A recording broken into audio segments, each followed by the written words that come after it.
Is delicious. All right, so I believe we are live again. What's going on? Ricky with Video Homicide. Again, I'm rusty with streaming. That's something I've never really dabbled in that much. So forgive me if there's any kind of hiccups. This is the second live show that I've done, and of course it's like the fourth time I've tried to do it tonight. Just because I'm using a new app called melonapp.com, which I found in a video on YouTube somewhere saying like this is how you can do screen shares and stuff like that, because I find it ridiculous that you can't do it through through the YouTube app. It's just fucking weird to me, because I remember, like I said, Google Hangouts, you were able to share. Trash Dash, what up, buddy? I'm just trying to figure out like this whole new streaming thing in terms of being able to share the screen and stuff like that. You can see all my jars back there. Yeah, what's going on, Trash Dash? How you doing tonight? I know it's only probably like 10 o'clock over there or something. It's 1 o'clock for me, so I don't expect a million people to jump on this or anything like that. But I just wanted to do something Friday night. You know what I mean? Have a little chat, and at the same time be able to discuss some stuff, because I'm kind of like deep in a few things that I'm like highly interested in right now. One of those things being The Sopranos. I've been watching the show. I'm on season 3, episode, I think 10. Just chilling. Just got back from a walk. Dope. It's decent out here tonight in Ontario. Like, I don't even have my air conditioner on, which is insane because it's been hot as fuck. Like, it's been the hottest that I can remember ever. Like, you go outside and you just lose your mind. Okay, so technically it's not my first time watching it. This is my first time watching it all the way through, in order, because I remember when I was a kid, I can specifically remember being at my buddy Mike's house. His dad was watching it. His dad would always like tape it and shit. And I remember the episode where Chris shoots the guy in the foot at the bakery. And I was like, this is crazy. This is a crazy show. And I think that's like way back in season 1, but it's just so good. I love it. I love all the cast. I love, one thing I don't love about the Sopranos show is I don't like how, like, and it's true, like how Tony would be cheating and all that stuff. But I hate when they go into like these things where like he's taking this chick to the zoo and, just stuff like that. Like, I don't give a fuck about that. And I only can tolerate Melfi, the therapist, like slightly, I wish there was more Tony in the crew, and like I get it. Like, that's one of the reasons the show is good, is because he's like this mob boss who's doing therapy and stuff like that. But at the same time, it's like, fuck, just, I can't stand it sometimes. Like the family episodes, like Meadow and like AJ being just like a dimwit. Like, he's just, to me, AJ is just like the biggest dimwit ever. He doesn't know what the fuck he's doing in life or anything. He's just constantly, I don't know. We just did stuff. Like, they see throwing shit in the pool and stuff like that. Like, there's an episode where AJ, who's Tony's son, and a bunch of his friends break into the high school and they like trash the principal's office, and they throw stuff into the pool and shit like that. And it was just, come on. Trash Dash says it's got a double meaning. When you rewatch it, you pick up more on stuff. I believe that. I definitely believe that. There's a lot of stuff because I remember maybe about a year or two ago, like, I have all the Sopranos on VHS, like the first 4 seasons, I believe, and then the rest of it's on DVD. Me and my dad started watching it, and we got up to the point where Tony was like fighting with his mom, you know what I mean? And he kept saying, she's dead to me. She's dead to me. And then we just kind of stopped watching it. And then I was, the trailer for Many Saints in Newark came out. So I'm like, fuck, I gotta, I'm psyched for this flick. I want to check it out, but I also want to know my homework, AJ is a douche. Yeah. And I don't like this Jackie Jr. guy either. I think he's a dipshit too. Like, he's acting like, all innocent because he wants to bang Meadow and stuff. And it's like, dude, come on. And I feel like I missed an episode because the one guy, I don't remember what his name. No, his name's Ralphie in the show, who's Jackie Jr.'s like stepdad. for some reason, like he's got like this, almost like this little bit of a falling out with Tony, and then Tony just made him captain. I'm thinking like, why the fuck don't you just kill him? Like I don't get this. And like the one dude who you didn't really get to see much of. I think his name was like Jeej, and he died on the toilet. It's like, what the fuck is going on? Jackie Jr. is super douche. Yeah, he was just, fuck, I don't like him at all. I don't like him. And he thinks he's like a badass. He thinks he's like a boss. It's like, dude, you're fucking nobody. You're the son of a dude that's dead, even though that dude was a mob boss still. Where's my thing? See where Ralphie beat the stripper death. See, that's the episode where I must have missed, because they were talking about that. And he's like, I was doing a lot of coke and stuff like that. So I fucked up. I missed that episode. I'll have to go back and rewatch that scene at least. Yeah, I'm having a lot of fun with it, though. I will say that. I'm having a lot of fun. I think that it is a really well-written show. And right now, I would probably say my favorite character is, it was Uncle Junior, until they sort of just like, he's sick now, so they just kind of like threw him into the back burner. But and Christopher, I really like Christopher, and I really like Paulie. I think Paulie Walnuts is like the fucking man. He says so much stuff. Like I'm constantly sending my buddies shit on Snapchat of like stuff that he says. Like the thing with the snake. He's like, snakes, they can reproduce by themselves. They got both sex organs. And he's like, they're the only animal that can literally fuck themselves. Can you trust that? You ever heard the expression, don't trust a snake or something like that? It's a fucking good show, man. Or good dialogue. I'll definitely say that. And if you know, like, the backstory behind Paulie Walnuts in real life, like he's actually like, not like a total full-on mobster, but he dabbled. Yeah, I can't stand touching fucking shoelaces when the tips get wet. And he's that shit's so fucking funny. He's like, you go to the bathroom, you piss all over them. Like, that's funny. I even thought about that the other morning. I was tying my shoes, and actually it might have been today. And I thought about that. I'm like, these, like, how fucking dirty are these laces? I don't know how filthy they are. Like, how many times have I taken a piss with my shoes on and then not, you know what I mean? It's crazy. Although I haven't been in a lot of public fucking bathrooms in a long time because of COVID, obviously. But what the fuck else have I been watching? That's pretty much it. Sopranos, man. And I've also been, I don't know why. Well, actually, I do know why. It was actually Ralphie.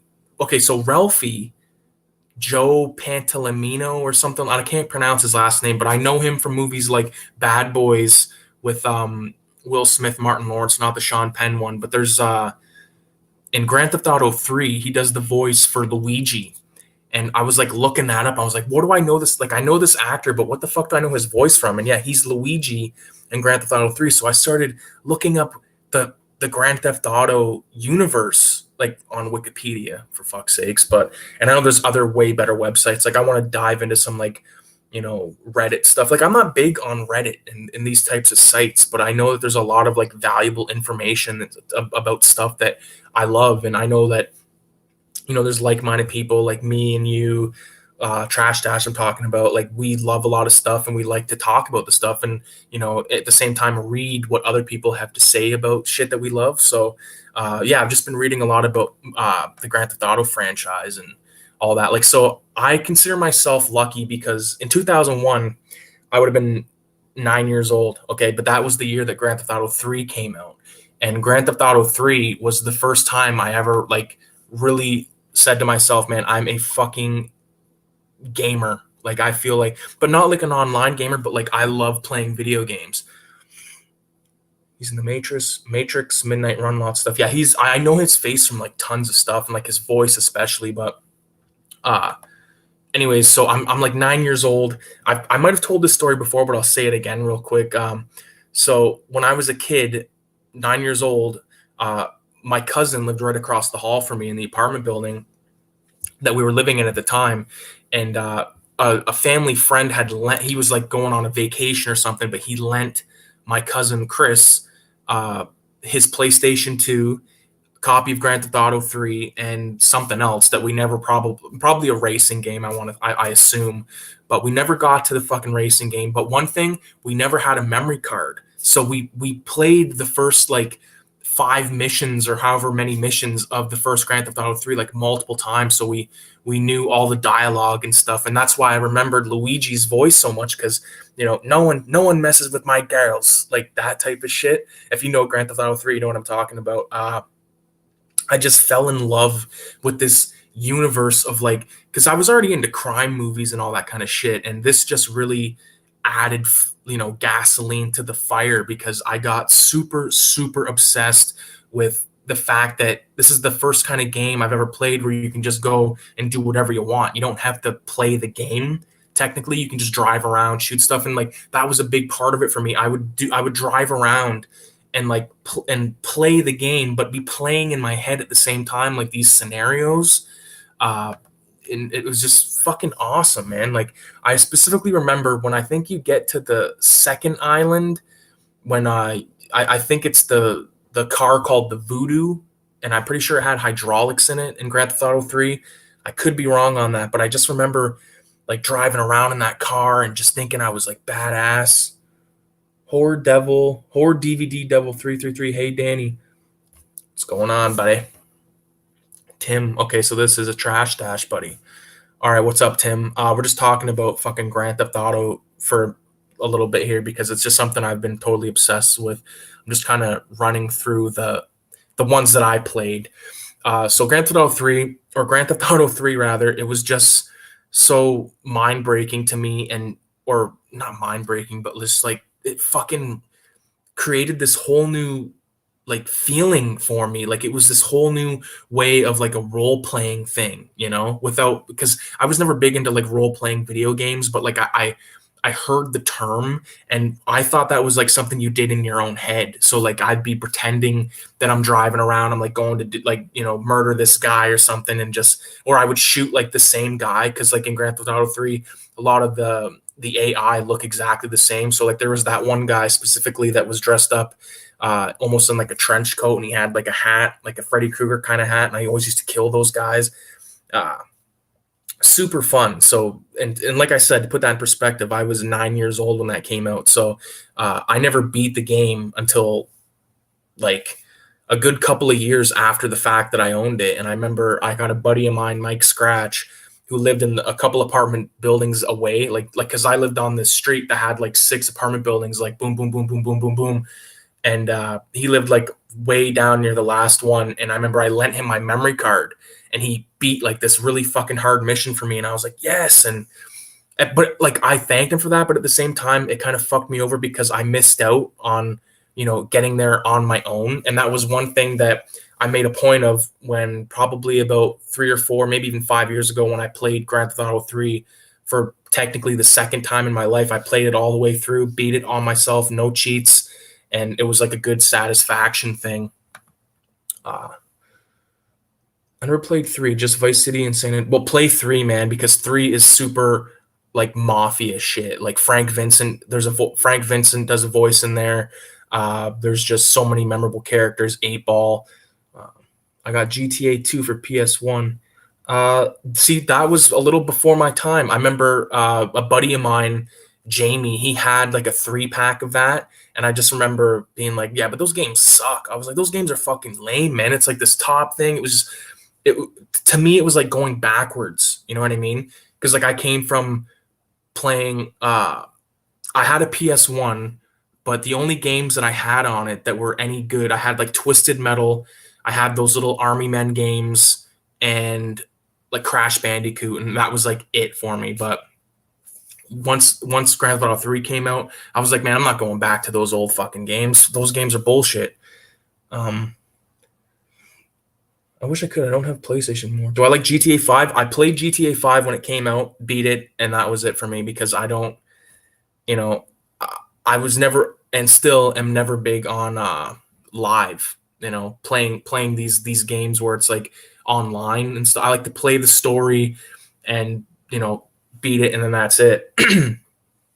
But I did like 5. And one thing I didn't like about 5 was I didn't like how it was these fucking, you controlled these other characters, like how that mechanic system, I think, was just not good. I think with GTA 4, I think GTA 4 was the last really fucking good one for me, because of Ballad of Gay Tony and The Lost and the Damned. They were their own things, you know, instead of like mixing them all together. I fucking hated that, and like how it would just like switch you around and shit. And no, I wasn't big on that.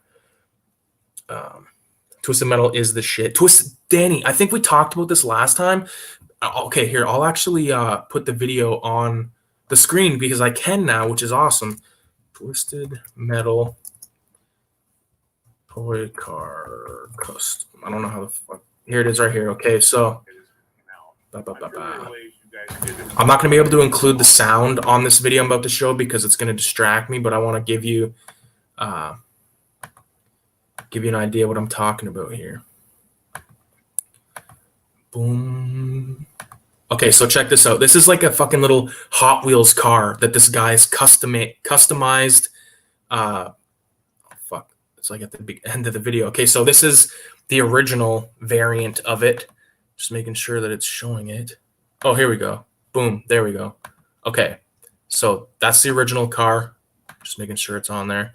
And this guy customizes it. But anyways, oh, fuck, I guess I got to read the chat for a second. Twisted Metal 2, I should say. That might have been the one that I had. I definitely had Mortal Kombat, Sub-Zero Chronicles, or Sub-Zero Stories, whatever that one was called. I remember me and my cousin thought it was shit. But I kind of want to get... I guess I can do it on my phone. Moving on from Grand Theft Auto... Someone just sent me a... Yeah, fuck off. Just give me 1 second, guys.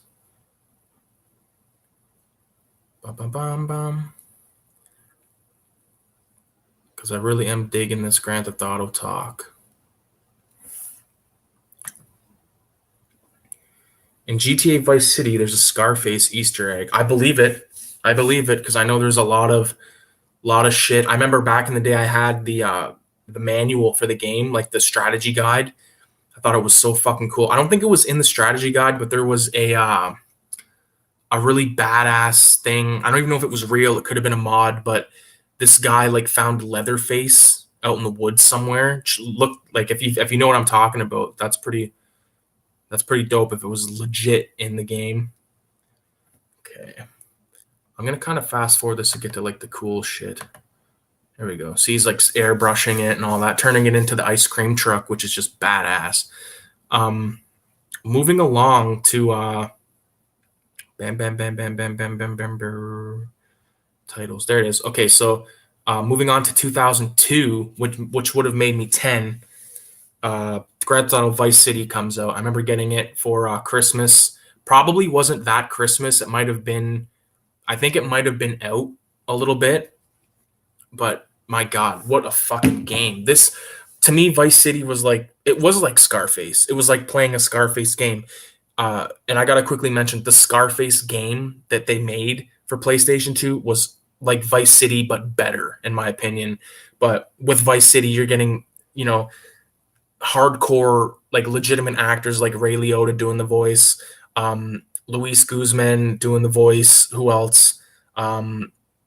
Fuck. What's the guy that plays Rosenberg?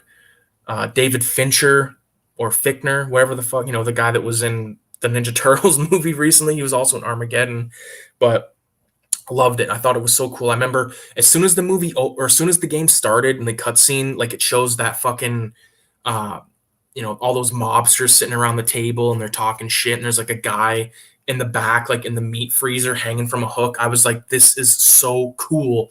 Because again, like I was already into mob movies. I was into like crime shit. So it was like just a nice treat. You know what I mean? And you're getting these voices of people you know, and you're getting good missions that are fun to play. And you just, you know, the characters are likable and shit. Fuck, man.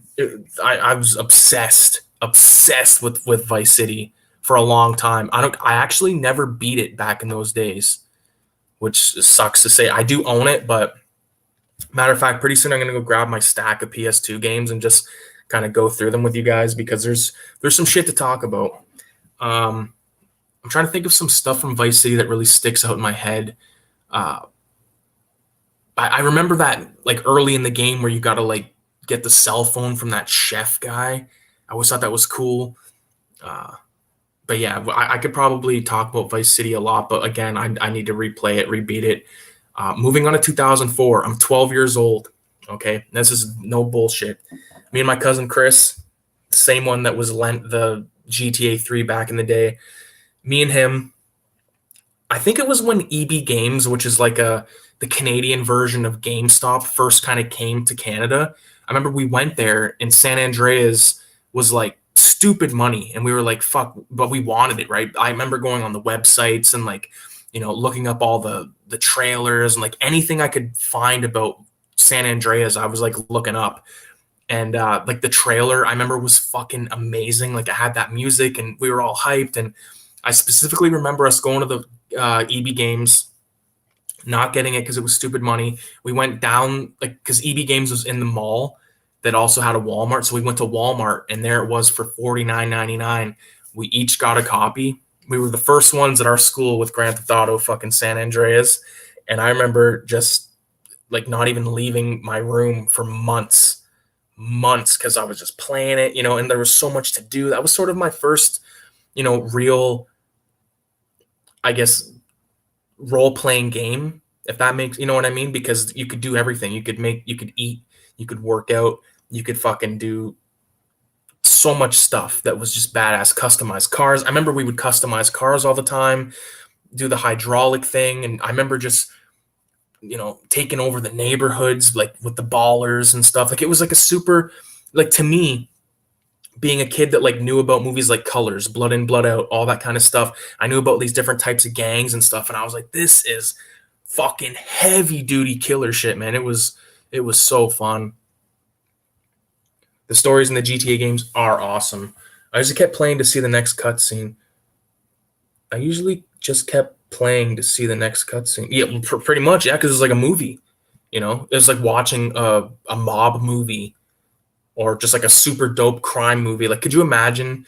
And I think that you can watch videos like this on YouTube that people have like made, where it's like, all of the cutscenes edited together. It's like a 2-hour thing or whatever.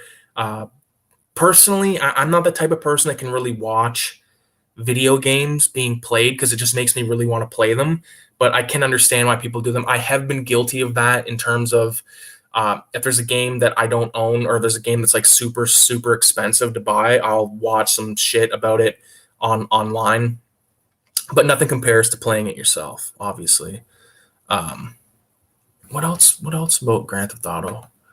What else? Oh, so there, like I said, Grand Theft Auto 4, fucking immaculate. Oh no, there was those. Okay, so I've totally almost forgot. So Liberty City Stories and Vice City Stories. Out of those two, Vice City Stories I think is way better because there's way more like customization, and it was more of a role playing experience than Liberty City Stories. Although I will admit I never beat Liberty City Stories, and I remember Grand Theft Auto Vice City Stories on PlayStation Portable, which was like fucking so cool. But when it came out on PlayStation 2, it was just so much better. So much better. And if you never played Vice City Stories, you played Lance's brother, and he's like a soldier kind of guy, and he just like takes over the fucking crime empire. It was amazing. Liberty City Stories, you play a mobster. I think his name was Tony Cipriani, and that's the one I got, I believe. I don't have Vice City Stories. I want to get my hands on that one though. Grand Theft Auto 4, 2008. I'm in high school. I'm in grade 10 when Grand Theft Auto 4 came out. That was when I first got my Xbox 360. Remember my cousin got one too, and I remember he got Saints Row, and I was like, this is like fucking Grand Theft Auto. But then Grand Theft Auto 4 came out, and I was like, this is Grand Theft Auto. It was so good, man. I love Nico Bellic. I love Roman. I love what was the name of the Rasta guy? Me and my buddy Mike were just talking about this recently. I think his name was shit. Fuck. Do you guys remember? What the fuck was his name? Jacob. That's what it was. It was Jacob.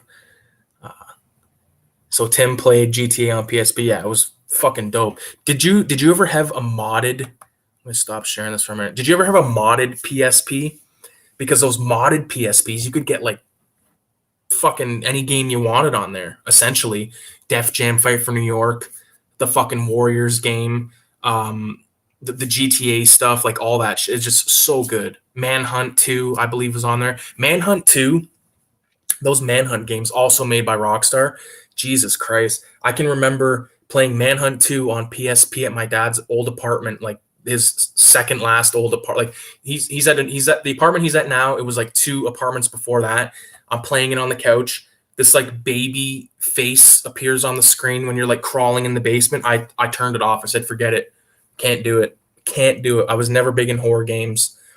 Same with like this Silent Hill game where, you know, if you've watched it, you might know what I'm talking about, where there's like this fucking face on the wall and there's like this hole in the wall, and then all of a sudden you go through this hole and you're like in a subway tunnel, or like, you know, like a New York City transit thing, and there's like all these people like it was just too fucking weird for me, man. I didn't like that. I don't like being scared like that, like in a way where you can't really, you know, with a movie you can't control it, you know, so it just comes at you. But with games, it just like you're doing it to yourself, you know. It's like cutting your own wrists. You're like doing it, you're killing yourself, man. And just too fucked up, way too crazy for me.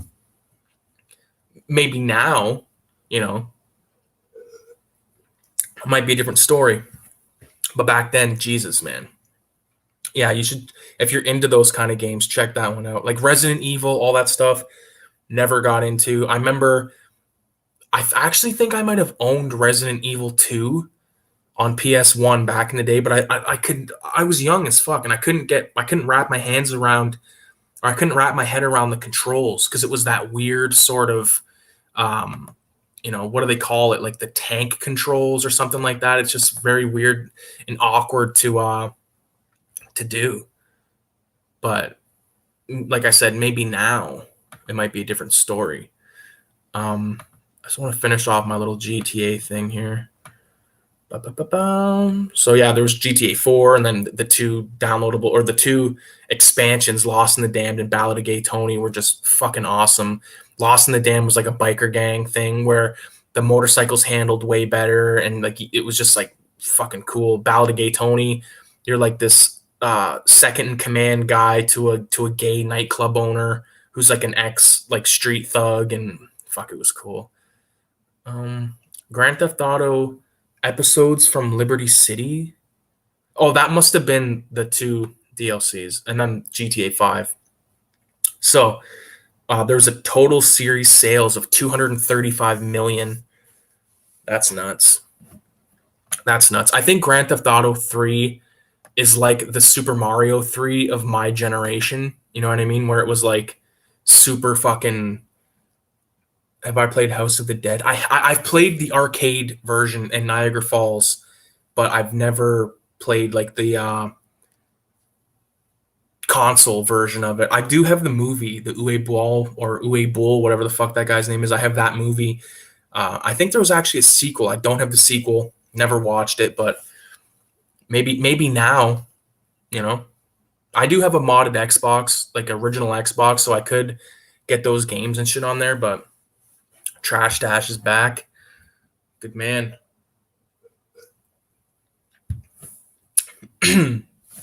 Yeah, man. I'm super stoked by this almost like second coming of like wanting to immerse myself in like Grand Theft Auto, and not just because I want to play the games. I want to see the story again.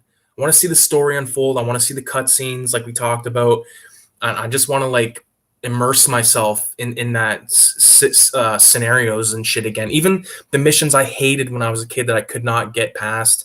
I specifically remember the one where you have to like fly this helicopter. Everyone knows that one. There was one of those in like every Grand Theft Auto game, but I remember being like, fuck this. This is bullshit, you know? And then I would like not play it for a while because I dreaded the fact that I had to play that mission. And if you didn't have a buddy that could beat it for you, you were basically fucked. You had to figure it out. And San Andreas was the first one that I beat by myself 100% with cheats. I'd love to play it again without cheats because I don't want to be a cheater. Tim, what's your like go-to films. Can I ever beat the missionary to shoot down the planes? See, I don't remember that one. Remember that one with the forklift where you had to like go to the fucking army base and like use the forklift? That was another thing about San Andreas. There was like those robbery missions, like home invasion style missions. You had to like go into that old man's house where he was sleeping. You couldn't make too much noise. Just so much fun. It was a bonus mission. Okay. No, I never got to that one. Maybe I did, and I just don't remember it.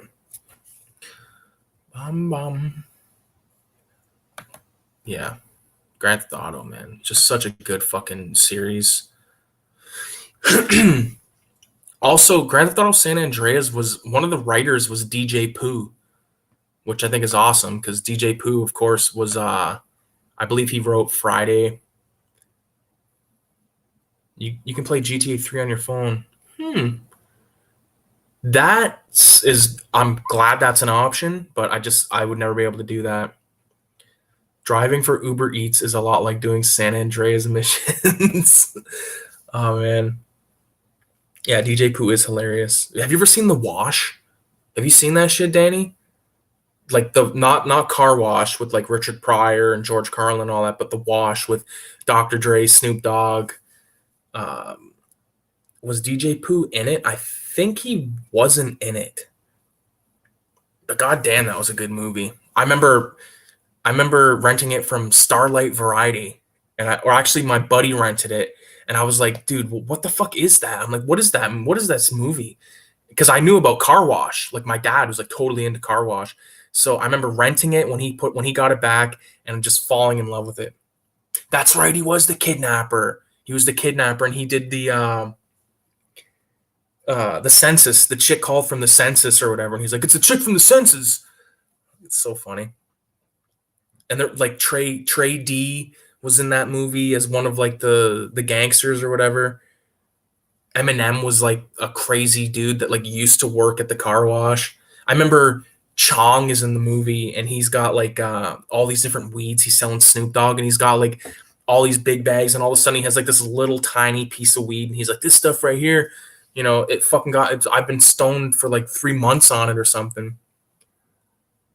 That's what this is about. 2 punk ass quarters. See, I remember the line, but I'm trying to connect it to the scene. God damn. Such a good fucking movie. They don't make movies like that anymore. Now it's all bullshit. You know, I am hopeful for the future though, because like I think that people have went through all the movies on Netflix, Tubi, Amazon Prime. They've sifted through the shit, and now they want new stuff that's like good, because no one wants to watch like these fucking dime store horror films that were put together like over the course of a fucking weekend, and there's like a CG monster that you see at the, you know, like for instance, I keep seeing on Instagram that I think it was called Lights Out. There's a short film called Lights Out. It was a good short film, but at the end it was just like a guy, like this crazy chick's face. And like that formula was just followed and followed and followed. And you never got to see anyone get murdered or anything like that. And I wasn't big on that shit.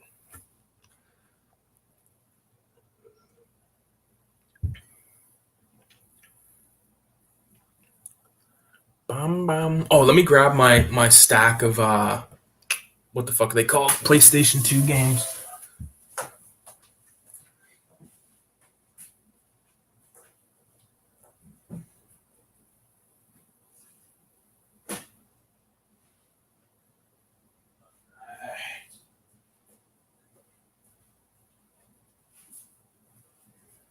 Got them.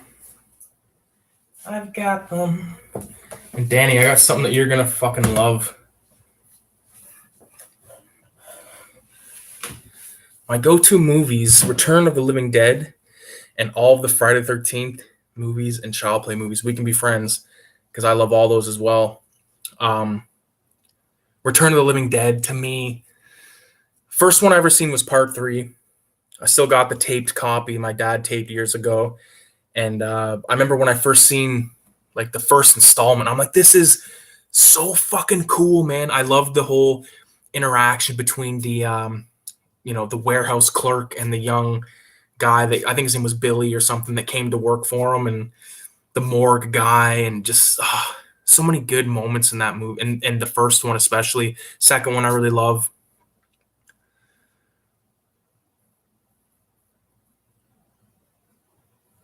If you get a chance, look up the Taxi Driver video game. They're going to make a GTA style game of Taxi Driver. No fucking way. That's insane. I remember that crazy taxi game, but dude, that's fucking nuts. We'll look that up in a second, but I just want to quickly talk about the Friday the 13th films because I think it's worth it to say. My favorite, it's going to be blasphemy to some, but Part 5 is my favorite Friday film. I love it. So many memorable lines of dialogue, like when the guy's chopping the wood and, you know, kills the guy with the axe, and Junior and his mom and all that. Like, shut up, Junior, eat your fucking slop. Like, I loved all that shit, man. Child's Play. Before I move on, with Friday the 13th, Part 4, 5, and 6, the Tommy Jarvis, I believe was his name. The Tommy Jarvis trilogy was my favorite aspect of Friday the 13th. Even though I think it was Part 6. Part 6 was essentially a ripoff of The Hitcher. 4, 5, and 6 are the best ones. Thank you, Trash Dash. And Child's Play. Love those movies. I'm a fucking huge fan of Andy Barclay, Eddie Caputo, and fucking, what was the cop's name? Detective Mike Norris or something like that. You know, you don't want to go there at this time of night. Like, this fucking poor lady goes into like this greasy fucking old hobo alley, almost gets herself raped. And like the one guy's like, Christ, he's a cop. Love that shit. I heard they were going to make a GTA game for N64, but they canceled it. Damn. That would have been crazy. I didn't own an N64. My buddy did. All my buddies owned N64s, and they all had fucking GoldenEye, and they always kicked my ass because I was like, this controller makes zero fucking sense. Makes zero sense. But yeah, Child's Play with me. I think the first 3 are amazing. Part 4, like Bride, I can take it or leave it. Everything after Bride, I don't really give a shit about, but I did enjoy the one where, I don't remember which one it was, but like Brad Dourif's daughter plays, you know, this girl that is in a wheelchair, and like Chucky's sent to her, and then you get a little bit of backstory with Charles Lee Ray. I thought that was cool. Let me show you this. So tell me if you would buy this for $2 if you saw it in a thrift store. I don't even know what this was for. It's like signage or something for like a video store, but check this shit out. Young Guns 2. I had to buy this, man. It's covered in dust. It is shrink wrapped, so it's kind of got a bit of a warp to it, but I think I can stretch it out. The only thing that would make this better is if it was Young Guns 1. I think Young Guns is one of the best films of all time, for the record, for record's sake. I remember the first time I watched it, my dad picked it up, and I just remember being like, I love everyone in this movie. I love all these guys, man. I love Dirty Steve, and I love like the guy that's sort of the chubbier dude. I just thought it was so sick. Yeah, it is sick, man. So here's the small stack of video games that I have on PS2. We'll go through them real quick. So these are kind of dusty. Holy shit. Regulators, mount up. One of my favorite parts of Young Guns is when they're like, what'd you do? You killed somebody, Billy? You didn't kill anybody. And then they go, we're just razzing you. And they go, why'd you kill someone, Billy? For real? And he's like, they were razzing me. I love that shit. So the first game is a series that I've always heard of, never really played any of them. I might have played this game at a buddy's house because I kind of remember something about it, but Wolfenstein, Return to Castle Wolfenstein. One thing about PlayStation 2, this manual is not a good example, but the manuals are usually really fucking colorful and sick. All I really know about this, it's like a zombie game set in World War II. So you are BJ Blazkowicz, a U.S. Army Ranger recruited by the OSA and the Allies' top specialist in covert operations, heavy weapons, and assassination. Hitler's head of the SS, Heinrich Himmler, is twisting science and the occult into an army capable of annihilating the Allies. The balance of victory is in your hands. So this is sick. Like, these are the graphics that I like. You know, I think that the new graphics are way too realistic, way too, which is crazy to say because I remember we thought this was like real as it got, but I even love like the little pictures on the back, like this kind of monster dude right here. Super badass. Looking forward to playing that eventually. I think this was like, there's no price ticker on there, but here's one that we were just talking about. I don't have the manual for it, but San Andreas, fucking love it. I'll read the back of this because I think it's worth it. 5 years ago, Carl Johnson escaped from the pressures of life in Los Santos, San Andreas, a city tearing itself apart with gang trouble, drugs, and corruption, where film stars and millionaires do their best to avoid the dealers and gangbangers. Now it's the early 90s. Carl's got to go home. His mother has been murdered, his family has fallen apart, and his childhood friends are all heading towards disaster. On his return to the neighborhood, a couple of corrupt cops frame him for homicide. CJ is forced to go on a journey that takes him across the entire state of San Andreas to save his family and take control of the streets. Man, like that image right there of Carl walking with like the suit. Don't mind like this weird fucked up stain. I got this at like a secondhand shop, but it's just burnt. Like all of this, man. Like it's just so like it literally looks like someone took a shit on this fucking thing. Like what's that? Shit. Oh fuck! I didn't even know that I bought. Okay, so I paid a pretty penny for this one, but we talked about this Scarface. Such a good game. It was literally like a doped up version of Vice City. What does it say? They thought you were dead, but Tony Montana don't die so easy. Sosa took everything you had. Now you got nothing. But that never stopped you before. You're back with a vengeance, ready to reclaim your turf and rebuild your empire. All you've got are your balls and your word. Live the turbulent life of the infamous Cuban drug lord who redefined the American dream. In an original explosive scripts famed screenwriter David McKenna, who wrote Blow and American History X, which I love both of those films.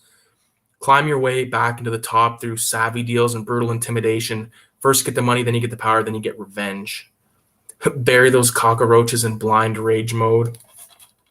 Fuck yeah, so dope. Wolfenstein is awesome. That one was a newer version, but the OG does the game. The OG DOS game. Oh, DOS game was the prototype for Doom. Yeah, I heard about that. And Doom is like, everyone fucking played Doom when I was a kid. A couple of games everyone played back in the day, Doom and Tony Hawk Pro Skater. Like before Grand Theft Auto. Like these are computer games we were playing. I always wanted to play the Evil Dead game for PS1. I played the Evil Dead game for PS2. Fistful of Boomstick was the one I had back in the day. Awesome synopsis, and the San Andreas theme rules. Yes, it does. I've had that. I used to have that on my cell phone, driving around to that shit, like playing through like the Bluetooth. I always wanted to play the Scarface game, never got a chance. Dude, it's amazing. The Evil Dead game was cool. Yeah. Here's another cool one that not a lot of people talked about, but I remember like me and like two other buddies always used to talk about this game, 25 to Life. I don't know if I got the, yeah, 25 to Life. There's another one called Crime City, which had like D12, like the D12 rappers in it. It was so fucking random, but this is a game that's super violent, just really badass. Who was this put out by? Idios, I think? No, this was Sierra. Scarface was Sierra, but this is a really fun game if you've never heard of it or played it. What's the disc on it? Like the disc is like a bunch of like OGs like being gangsters with like a bunch of bitches and stuff, cash. I just dug my PS2 out earlier this afternoon too because like how I was saying, I was looking up all this stuff about GTA. I'm like, man, I'm doing it. I'm going to put it in my room. Hopefully the cord is long enough. I can just lay in my bed because I have my TV like on this sort of shelf, like the same type of shelf I have my movies on in the living room. I have two of those in my room with the TV up. So when I'm laying there, I'm not like going like this, like getting crick neck trying to watch a fucking flick or play a game. Of course, GTA 3. Oh, you know what? I kind of neglected to read.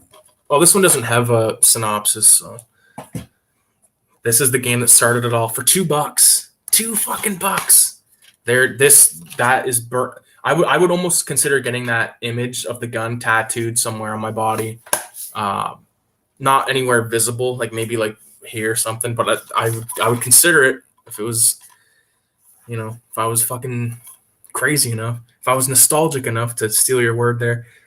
That's sick. Never got to play that. I'm nostalgic for the mid 2000s. Me too, dude, because that was like our time. I don't know how old you like. Trash Sesh. I don't think I've ever asked you like how old you are, but I'm 28. I'm gonna be 29 soon, and so this is like the era, you know. GTA 3. Let's read the back of it. You've been betrayed and left for dead. Now you're taking revenge, unless the city gets you first. Mob bosses need a favor, crooked cops need help, and street gangs want you dead. You'll have to rob, steal, and kill just to stay out of serious trouble. Anything can happen out there.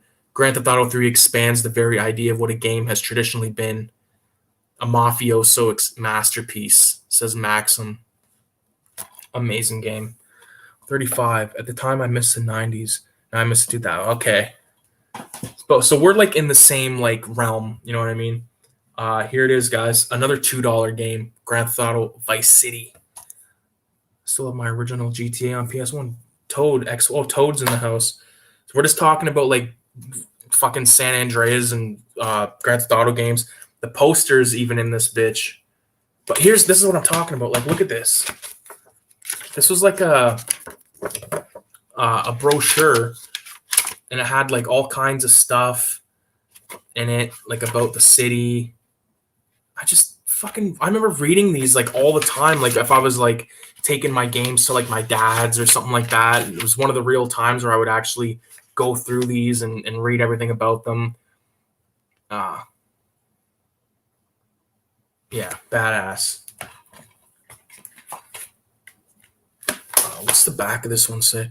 Welcome to the 1980s. Welcome to Vice City, a huge urban sprawl stretching from the beach to the swamps and all the glitz to the ghetto. A town brimming with delights and degradation. Having just made it back on the streets of Liberty City after a long stretch inside, Tommy Vercetti is sent to Vice City by his old boss, Sonny Forelli, but all does not go smoothly upon his arrival in the glamorous, hedonistic metropolis of Vice City. Tommy is set up and loses everything. Sonny wants his money back, but the biker gangs, Cuban gangsters, and corrupt politicians stand in his way. Most of Vice City seems to want Tommy dead.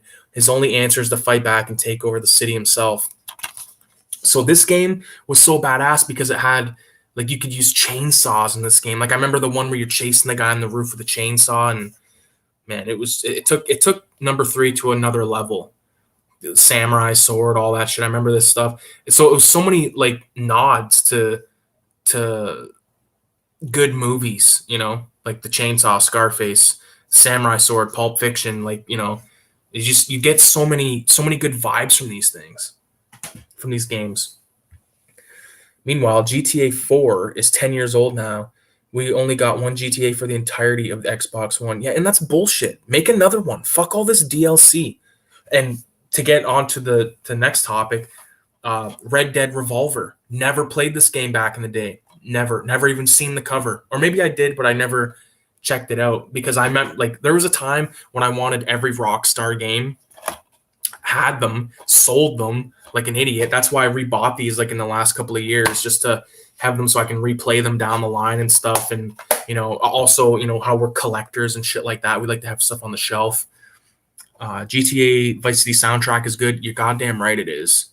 Vice City is my favorite one to drive around, jumping the cars off cliffs and shit. Yes, dude. So good. I can't wait to play this. I love Red Dead. Like, when Red Dead came out, I remember the day it came out, I had pre-ordered it. My dad picked it up for me, got the special edition. This is like back in like 2010, 2011.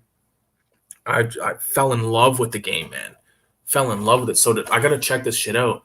The open frontier of the West, vast, rugged, and lawless. As a young man, you were helpless to prevent the slaughter of your family at the hands of the bandits. Many years later, You live as a bounty hunter, bringing criminals to justice while struggling to unravel the mystery of your past. You must find those who murdered your family, then you will take your revenge. Looks dope. And Red Dead 2 was really fucking good too. You got Manhunt. I have Manhunt on emulator. Like I have a original Xbox that's been modded, so it's got like all those. It has all these games pretty much I've been talking about, but it's not the same. Like I need the PS2 controller, not the Xbox controller. Manhunt is fun, and Manhunt 2. Manhunt. Did you ever play the Sopranos game? I have. Yes, it's fucking good. It was short though. It was way too short. It's pretty bad. See, I liked it. That's the but that that's also years ago. What was it called? Road to Respect or something. Me and my buddy Nick, we were always talking about that game. Of course, we got GTA Liberty City Stories. I need to get Vice City Stories, but what does this one say? There are a million stories in Liberty City. This one changes everything. Once a trusted wise guy in the Leone crime family, Tony Cipriani was forced into hiding after killing a made man. Now he's back, and it's time for things to get put right. The streets of Liberty City are in turmoil. Warring mafiosi vie for control as the town begins to self-destruct under waves of political corruption, organized crime, drug trafficking, and union strikes. No one can be trusted as Tony tries to clean up the mess of the city's chaotic underworld. Deranged hitmen, morally depraved tycoons, cynical politicians, and his own mother stand in his way as Tony tries to bring the city under Leone control. Forced to fight for his life in an odyssey that will shake Liberty City to its foundations, Tony must use any means necessary to secure his place in leadership of the Leone crime family in a town up for grabs. So yeah, and this game was cool because the character's mom had a hit out on him. So sometimes like Ma's hitmen would show up, try to kill you and shit. It was fucking cool, man. But I never really got. I don't think I ever beat this one. Matter of fact, I know I never beat this one. See this manual shit. Oh no, it's not. It's got some stuff. It's got some stuff. Good stuff. That was $5. Yeah, it was fun, but the missions were like, go get Tony a sandwich and to get the gabagool. Go give me the gabagool. I had to look up what the fuck gabagool was, like what kind of meat it was. It's like the pork shoulder. It's like the shoulder muscle or something. I just seen one of those iceberg videos on Manhunt. Apparently Manhunt has a lot of connections to GTA. Yes. Manhunt 2, Manhunt.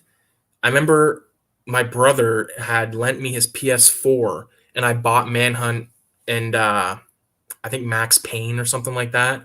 And I was gonna play them. I probably got halfway done Manhunt, and I just kind of put it down. But I've got it on the modded Xbox. But again, the controller situation just fucking kills me.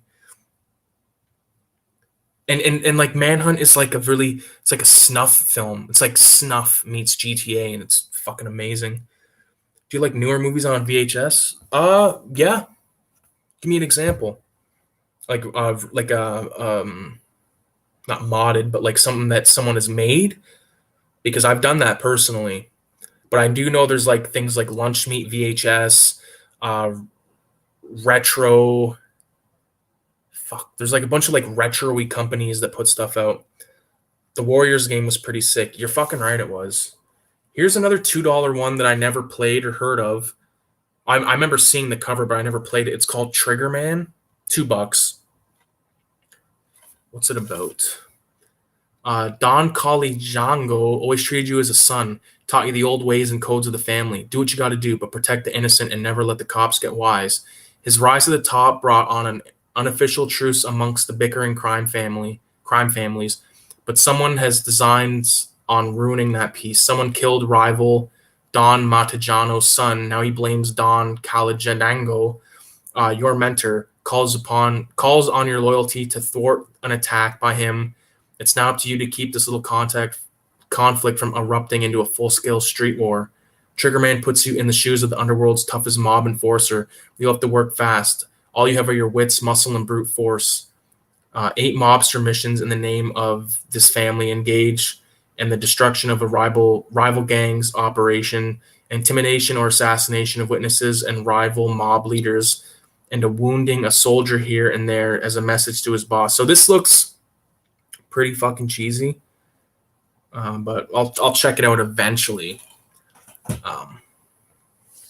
That game gave me Punisher vibes with there. It does look like some Punisher shit.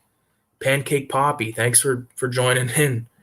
Are you a regular? I don't remember seeing your name ever, but what up, dude? Totally Punisher. And to answer fucking Danny's question, was it Danny? The Warriors game was pretty sick. Fucking right it is. So me and my buddy Cody, we were the only ones that had seen the Warriors movie. And I remember it was probably like Tips or Tricks or Game Pro magazine or one of those magazines, and they talked about this. I remember we were like, no fucking way. The Warriors is getting a game and it's made by Rockstar. And it holds it's one of the best PS2 games, period. Like what more can you say? Like apparently Dan Houser and Sam Houser, who are the creators of the Rockstar, the As We Know It type shit, like they were big fans of like gangster films, crime films, all that kind of shit. They love the Warriors. So man, this is so good. New York 1979, a battle in the streets. On the streets. The armies of the night number 60,000 strong, and tonight they're all after the Warriors, a street gang wrongly accused of killing a rival gang leader. The Warriors must make their way from one end of New York to their turf on the other side of the city. All that stands between the Warriors and their survival are 20 miles and thousands of street gang members. The army of gangs owns the streets, and there's no turning back. They must fight for their lives and learn the meaning of loyalty as danger and uncertainty emerge from the city night. One of the best parts about this game was you got to learn all the backstory behind all the, Cowboy and fucking Rembrandt and Vermin and Ajax, Cleon, Swan. Fuck, I don't remember all their names, but you know what? This is really badass shit. I used to watch your videos. I remember you did a funny like Ghosts in Night School short film. That was dope. Oh, thanks, man. Thanks for watching. That was old shit. Me and my buddy were high as fuck when we made that Ghost in Night School short film. The thing behind that's funny is I was going to, because high school for me was a fucking disaster. I barely went. I'd rather smoke weed with my buddies and stuff. So I had to go to an adult school after, and that we made that shit. Wait, no, that was something else I'm thinking of. The Ghost in the Night School. Oh, that was in college. So I went to film school after I did the adult school thing, and we made that at the same time, because I remember when we made that vinyl documentary, the Vinyl Collectors documentary, we were supposed to make like a test documentary, and that was our test thing. Hell yeah, Warriors. Would be cool if you did call-ins or something on Discord next stream. Done. We'll do it.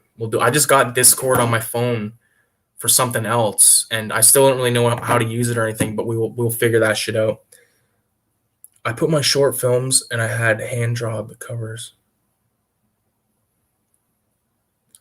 I put my short films and I hand draw the covers. I've made some short films as well.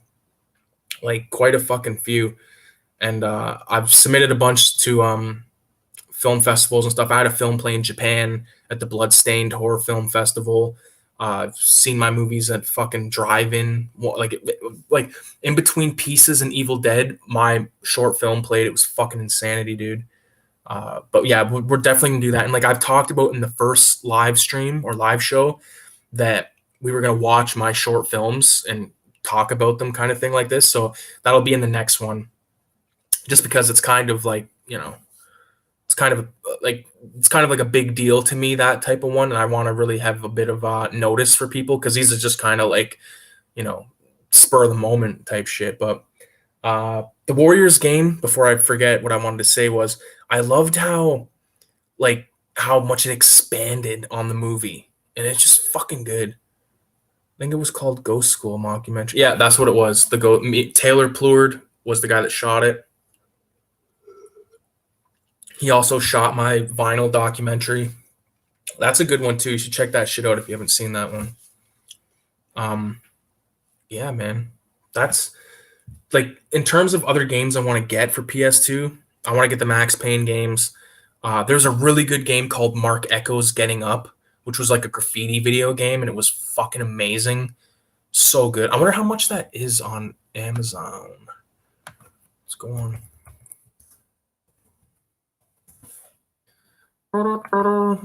Mark Echo Getting Up. What the fuck is this shit? PS2. So there's a note. It's one in stock. It's fucking $55 used. Holy shit. Let's check eBay, man. I find Amazon sometimes is just fucking, the people that make the pricing are out to lunch. Complete fucking idiots. Oh shit.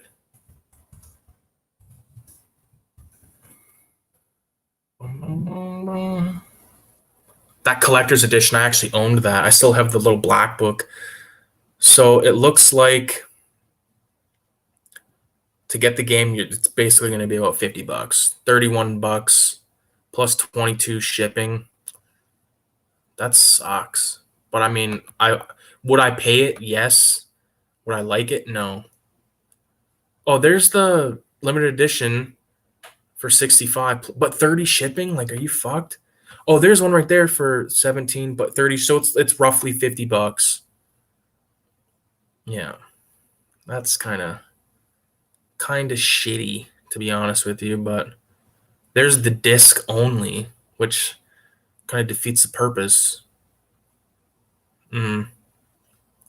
Yeah, that's a little steep. But you know, I love the game, so I probably would pay that ridiculous amount of money.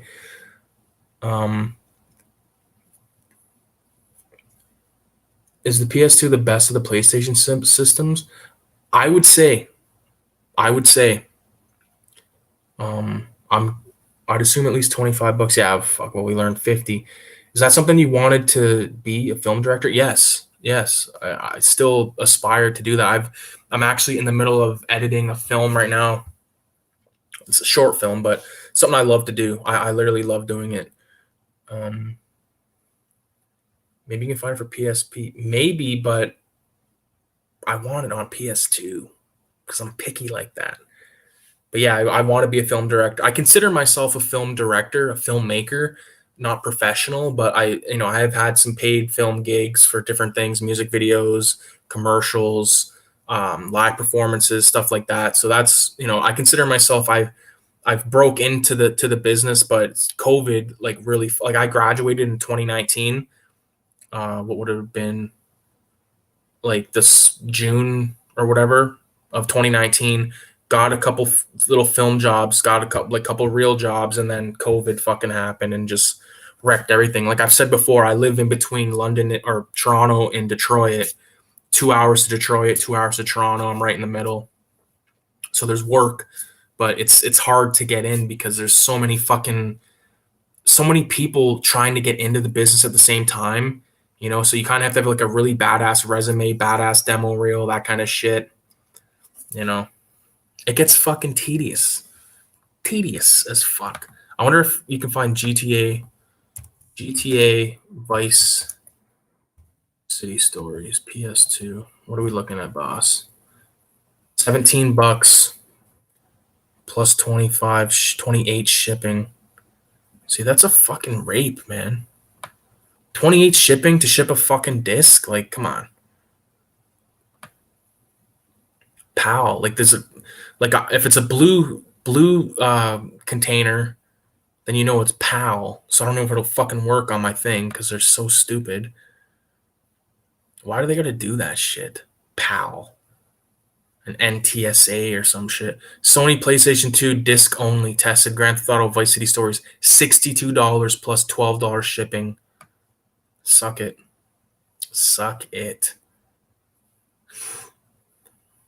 Holy fuck, look at this. Grand Theft Auto double pack, Liberty City Stories, Vice City Stories, $1,694 plus 69 shipping. I'll give you $5. The manual only $8 plus 28 shipping. Like, fuck off. That just makes me puke, man. That's the thing. Look up eBay PS2 lot. You can probably find good deals where people are just getting rid of this shit. Yeah.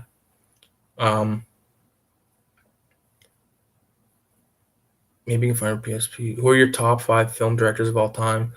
Fan of the Kingdom Heart games? I've never played the Kingdom Heart games. I know that they're like a RPG kind of thing with like Disney characters, but I don't know. I've never played them. Top 5 film directors: George Romero, John Woo,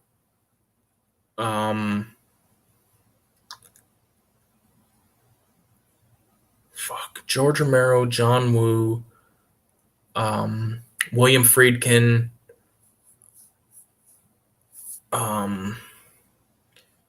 damn, that's a good one.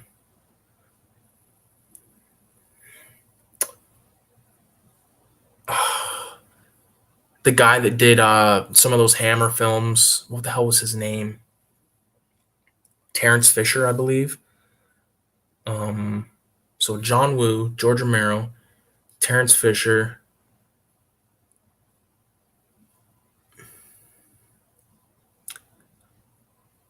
I'd probably say Oliver Stone just because of Platoon. No, and Wall Street. Maybe not though. Maybe Roman Polanski because I love Ninth Gate and I love Rosemary's Baby. That's a hard question, dude. That's a really fucking hard question. Hope that you got some concept of it from me though. Want to be a filmmaker too, dude? Do it. Just make some shit. Get your fucking buddies to help you out or family or whatever. Most people will at least attempt to try.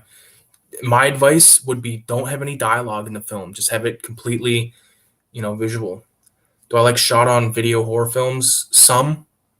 I haven't seen that many. Like video violence, I've seen that, and I've seen video violence too. I believe, what the fuck's the name of that? Video Terror, not Video Terror. Like the covers, like that really badass cover. I forget what that. I think that one's shot on video. I don't know that many of those types of movies, so I won't act like I know them. I really like that S. Craig Zoller guy. Don't know who that is. Let me look him up. S. Craig Zoller.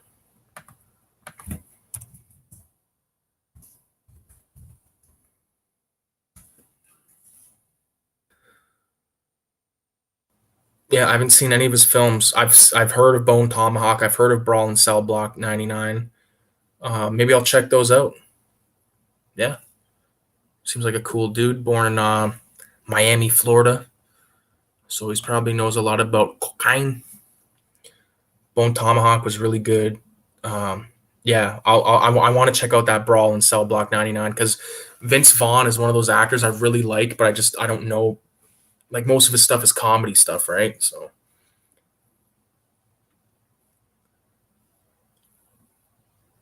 haven't seen Dragged Across Concrete though. That's like a badass fucking name for a movie right there. Very badass. Bro, you've never seen those? Highly recommend both. Well, I gotta check them out. I definitely got. Are they on Prime or Tubi or any of that type of shit? Hopefully.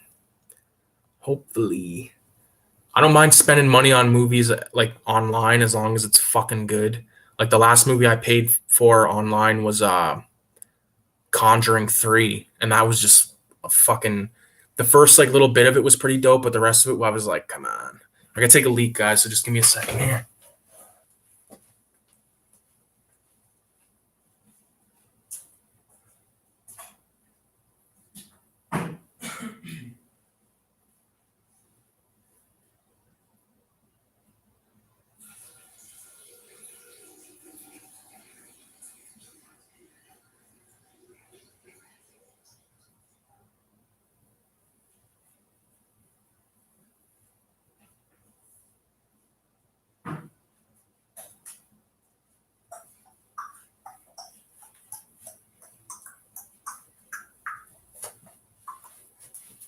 It was a good fucking piss, let me tell you.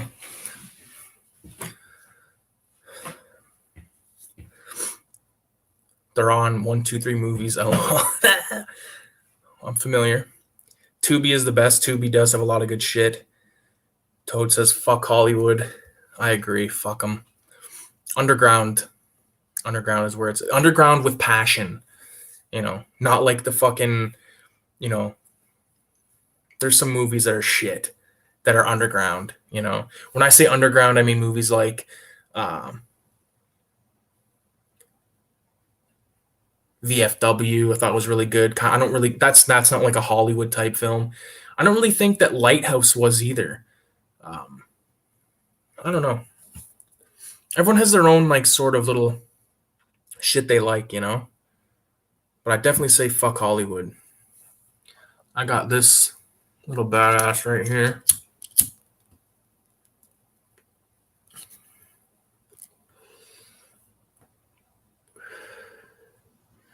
I love Quentin Tarantino. I know he was just on Joe Rogan, but I haven't watched it. Eli Roth, I really like too. I think I like Eli Roth more than I like his films, though. I think when it comes to Eli Roth, I love Green Inferno. I love that show he did on Shudder, which was like a bunch of history of horror type things. That was really badass. I mean, I'll watch the movies, but I'm not paying for that shit at all. That's hilarious. Indie movies are the best. I agree. They come with the most passion for sure.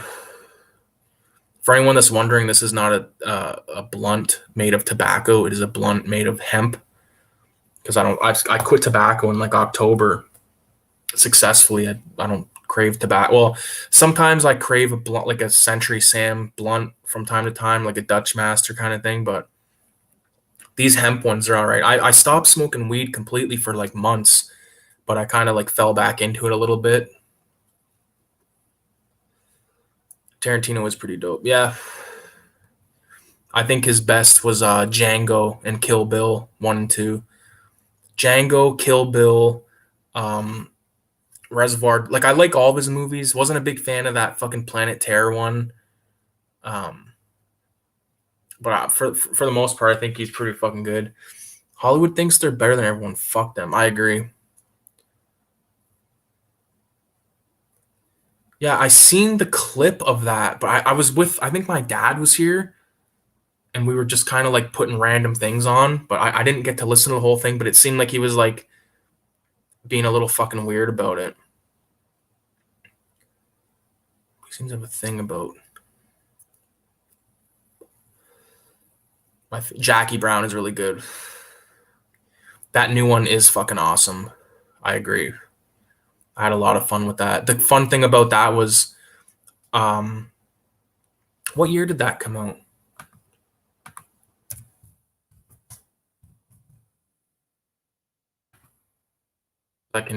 So 2019. Let me just see the release date.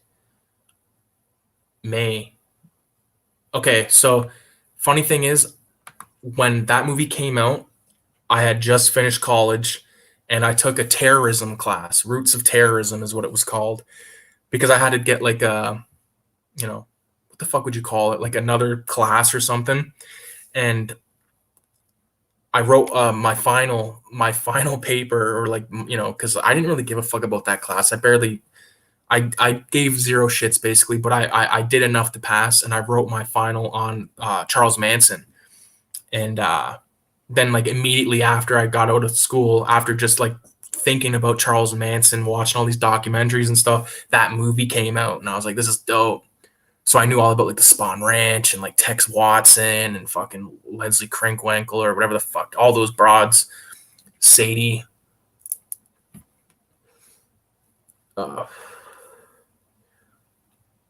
Lloyd Kaufman. I actually met Lloyd Kaufman. He's a really fucking nice guy. Very nice guy. I met him twice at Shockstock. Charles Manson was based. So when you say based, do you mean like fucked up or what? Yeah, it seems like he likes to knock on Bruce Lee because no one will challenge him on it since he's a Hollywood rock star director. Yeah, but isn't that almost part of like the reason why Tarantino was sort of a guy that you can almost love to hate or hate to love kind of thing, because like he does what he wants to do, you know. And I will admit that that scene with Bruce Lee in fucking Once Upon a Time in Hollywood was cringy as fuck to watch. Very cringy.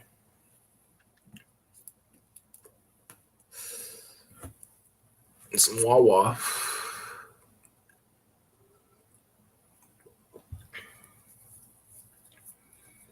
Tarantino probably had that opinion way before he was famous, though. True. Like when you watch his you know, he doesn't do like mad commentaries. Although I have Switchblade Sisters, which is directed by Jack Hill, and there's a commentary on with Tarantino on there, and I believe he did From Dusk Till Dawn as well. So I've never listened to either of those, but he does have this sort of like very like I know more than you kind of thing, or like it's almost like when he's telling you something, he always says, "Okay." It'll be like so I was watching this movie and it was really good. Okay. And like he does this weird thing. Maybe it's just a little nervous tick or like little thing that he does, but it just gets on my nerves sometimes.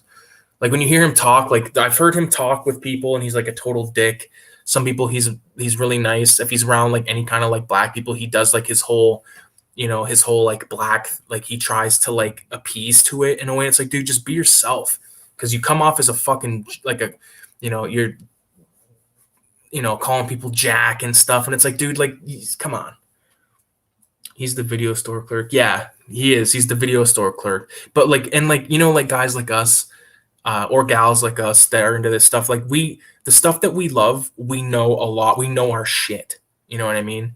And there's always like some goon at the video store that like thinks that they know everything. I remember one time I went into an anime store, still open here. I was in there with a buddy, and the guy was like, he says, because I was I don't know how the fuck this came up, but I'm talking about Hobo with a Shotgun, and he tried to tell me that that was an out of print rare movie, all this, and I was like, dude, I was like, pretty sure it's not. Like, I'm pretty sure that you can get that like everywhere, like thrift stores, all that kind of shit. He's like, no, and I was just like, dude, like you don't even know who you're fucking talking to.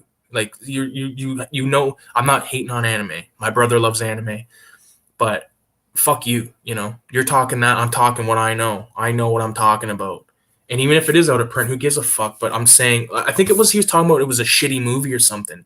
I'm like, dude, that was fucking awesome. Like, did you see the same movie as me? See, look at people are still finding a Dollar Tree, for fuck's sakes. I don't understand the Tarantino hype, to be honest. I never really been into his movies. Fair enough. Everyone loves him. And it's like a curl trial. It's like a curl trial thing to be a Tarantino lover. Cultural, okay. Yeah, I would say that. Like, I get that. I know what you mean. It's like it's cool to like him. Like, and but like the fact of the matter is, he has made some movies that I really fucking love. In Django, in Kill Bill 1 and 2, especially like if I had to pick two, if I could combine Kill Bill as one and take Django with it, that's all I need. But like I think Pulp Fiction is really fucking good, but I think there's like a million movies better than that. There's some fucking, it irks me. Yeah, I thought the scene was funny because it was unexpected. But it just seems like there's an agenda to hate on Bruce Lee nowadays. Why? Why is that though? He's fucking on. Like the thing is, like with Bruce Lee, everyone talks about Chinese connection. Or excuse, I just spoiled my own thing here. I was gonna say, but everyone talks about Enter the Dragon. Chinese Connection, I think is better in a way, which could be blasphemy to some. Because I'm speaking from a point of view where like I'm a Bruce Lee fan. His movies at least, like Game of Death, what the fuck was it? Return of the Dragon, but it's also known as like Fists of Fury. Chinese Connection is also known as something else too. Fuck COVID. It's the blunt. Don't send the firing squad.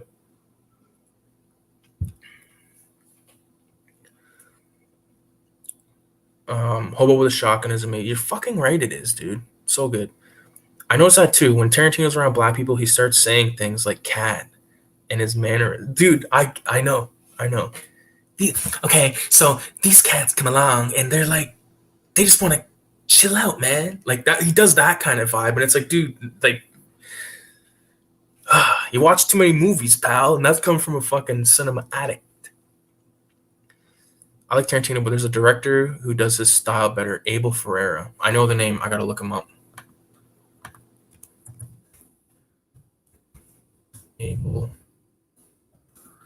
Check him out, buddy.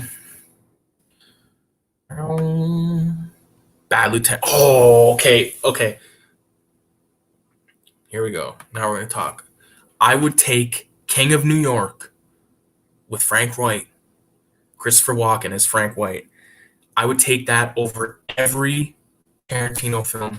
King of New York, love that fucking movie, dude. I think it's it's a kind of movie that like came out in like the Wu-Tang era. Let me just confirm that. What year was that? 1990. Okay, so Wu-Tang was about 93, but like, it's a crime movie that like mixes like, like Christopher Walken's like buddies with Lawrence Fishburne, and like Fishburne is just like decked out in like this fucking like total like OG like badass motherfucker from New York, like with the backwards Kangol hat and the fucking jewelry and the rings, like all that kind of stuff, like that kind of mixes like your sort of like 1990s New York, like the this is gonna sound like quasi like judgmental or something, but like Brooklyn, Staten Island, Bronx, like black style with Christopher Walken being like this fucking white gangster dude who's just like a badass motherfucker, that and they all have respect for each other. And like there's that scene where like the fucking the Asian drug dealer guy is like watching, I think he's watching like Nosferatu, and he's like, you just stick around, we're gonna watch Frankenstein next, like that type of shit. And like that fucking scene where the mobsters are playing cards, and one guy just like starts taking a piss. He's like, "Here, give that to your boss," or whatever. Fuck, King of New York, good movie. um, Toad says Tarantino straight sucks. LOL. Well, who's your favorite? Give me your 5 favorite directors, Toad. Tarantino's not on my list of 5 directors. He might be on the top fucking 100, but top 50-ish. It's probably because he's on guard, because he's like, he likes using the N-word in his films. Yeah, but I get that, but I don't think that gives him a pass to act like that. Like, especially when he's like talking like Sway from like Sway in the Morning, and it's like, dude, like you don't need to like just talk to him like how you talk, you know. I don't think that he's. I think his use of the N word in his movies can be excessive, but I find it in some cases accurate to the character. If it's like, depending on the scene and depending on the movie, right? Abel Ferrara is the man. Dude, you're right. Let me just look at what else did he do real quick. So he did Bad Lieutenant, King of New York. Fuck. Fucking nightmare. I have everything zoomed in super close because I have my computer plugged into the TV. So not right now, but like usually. So everything's super zoomed. I had to drill out. Okay, so he did Abel Ferrara. This is why you like him, Danny, because he did a movie called 9 Lives of a Wet Pussy, pornographic film credited as a Johnny Boy. So he did some porno. The Driller Killer. That's your name, dude. Miss 45, Fear City, The Gladiator, Not That Gladiator, Crime Story, King of New York. I've seen that Body Snatchers film that he did. Oh my god. Okay. Is this okay? So this movie that he did called Subway Stories, yeah, the HBO film. Okay, so this is a fucking anthology film that is amazing. As KRS-One is in one of them. Uh they're all little shorts. It's an anthology film with quite a few shorts in it, and I don't remember them being that many, but all these different situations happening on the subway. And the one that I'll never forget is this woman who's like on the way to see her mother who's dying, and she's on the phone. It's a very emotional fucking little short where she's on the phone talking to her dying mom, and all her mom wants to do is hear her sing one last time. And in this subway, there happens to be a saxophone player, and I think there was like another guy like that just like came along and like had like something to like make drum sounds or something, and these people like make this music together, and it's like a beautiful, beautiful fucking thing, man. Uh, yeah, I'm a sucker for stuff like that because I am a horror fan and all that, but like movies that are, emotional and like moving and stuff like that that makes you feel certain ways, like I like them because I feel like, you know every once in a while you need a little bit of real life injected into your movies with situations like that. I just watched a movie the other day that you'd never think I would have watched ever, and it was called Manchester by the Sea, and it starred Casey Affleck, who was fucking um, Ben Affleck's brother. And the movie, if you've never seen it, I'm gonna have to spoil it a little bit, but basically, it's about Casey Affleck, who's this fucking janitor, and he decides, or he doesn't decide, but like the movie starts off, he's a janitor, and like he's doing all these janitorial duties and stuff at this apartment building, and then he gets a call that his brother has died, so he goes back to where he's from, this town near Boston, like 2 hours away, and he doesn't know it, but his brother's left him in charge of taking care of his son, who's like this like 17 or like 16-year-old kid who's like quasi popular, has like a band. He has actually got like two girlfriends and shit like that, which is a scummy thing to do. But when you're 17, like what the fuck ever. But Casey Affleck's character is hesitant to be in this town because one night he got drunk with his friends at his house and he accidentally burned his house down and killed his three kids. And like you don't learn that till later on in the film. It's not a total spoiler because it's kind of obvious at one point, but it's a really fucking moving film, dude. I know I missed a bunch of comments. I think I seen an old homeboy in here. Yeah. Okay, just give me a second. Abel Frere is the man. I remember watching his interview on Sway in the Morning. Yeah. Big fan of Sway in the Morning, by the way. I love hip hop, my favorite genre of film, of music. Favorite bands or favorite acts: Wu-Tang Clan, number one. Eric B. and Rakim, EPMD. My taste in rap really changed when I kind of got out of high school because we were listening to a lot of the popular stuff at the time, like the Lil Wayne and all that stuff. But I always like loved my Wu-Tang and Biggie and all that stuff. But when I like discovered like DOS Effects and fucking Big Daddy Kane and like all and like who's that other motherfucker? I'm blanking out, but just like I could go on for days. There's if you type in like 1990s underground hip hop, you could like put on literally anything and it's gonna be amazing. King of New York is dope. The subway scene is so hard. Here's $1,000. Come find me. You're working for. Here's $1,000. Oh yeah, when those guys try to rob him. Yeah, that's a fucking scene right there. Like Christopher Walken. Oh my god, dude. Are you ready to cringe? The other day I watched this movie called War with Grandpa. Holy fuck. Robert De Niro and Christopher Walken are in it, and Cheech, don't watch it. Don't watch it. Gene Polly's Peter, yo, where'd my comment go? What's up, Gene Polly's Peter? For you guys like Danny and like Pancake Poppy and Toad, if you guys are still on here, Gene Polly's Peter, me and him go back like 10 years at least like 10, maybe 11 years. Well, no, probably like 2009, 2010. So we're talking like 12 years we go back. He lives out east. Miss Driller or Miss 45 Driller Killer Fears. So these are movies that Abel made. It's crazy. The same thing when I watched the interview too, bro. 100%. 100%. Driller Killer is fun. Oh yeah, I seen it many years ago. It was dope. Yeah, that movie is fucking like Subway Stories, amazing. Who's the fuck mod removing my comments? There's only one mod and he doesn't seem to be in here, dude. That'd be Kevin. Kevin's the only guy I ever made moderator. I don't even if I could make someone moderator right now, I would, but I don't know how the fuck to do it on this app I'm using. Any horror icon franchises you'd love to direct a film entry in? Hellraiser.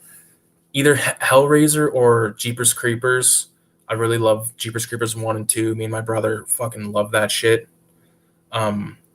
Maybe maybe not Child's. If I could, okay, if I was gonna make a Child's Play film, it wouldn't be with like Chucky the doll in it. It would be like Charles Lee Ray learning the voodoo from what was his name? John. Shouldn't tell people where you hide stuff like this, John. Gets in trouble every time.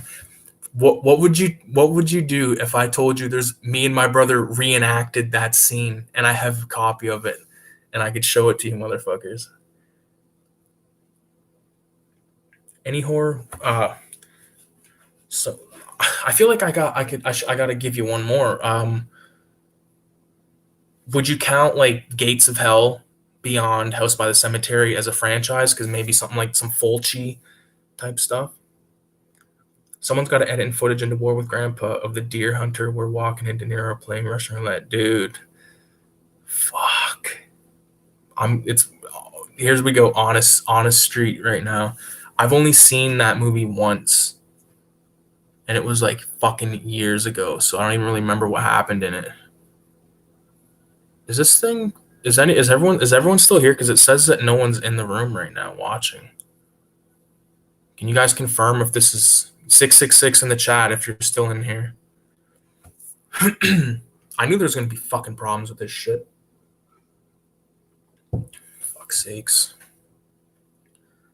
666 in the chat. Okay, so Danny's still here. Okay, so we're good.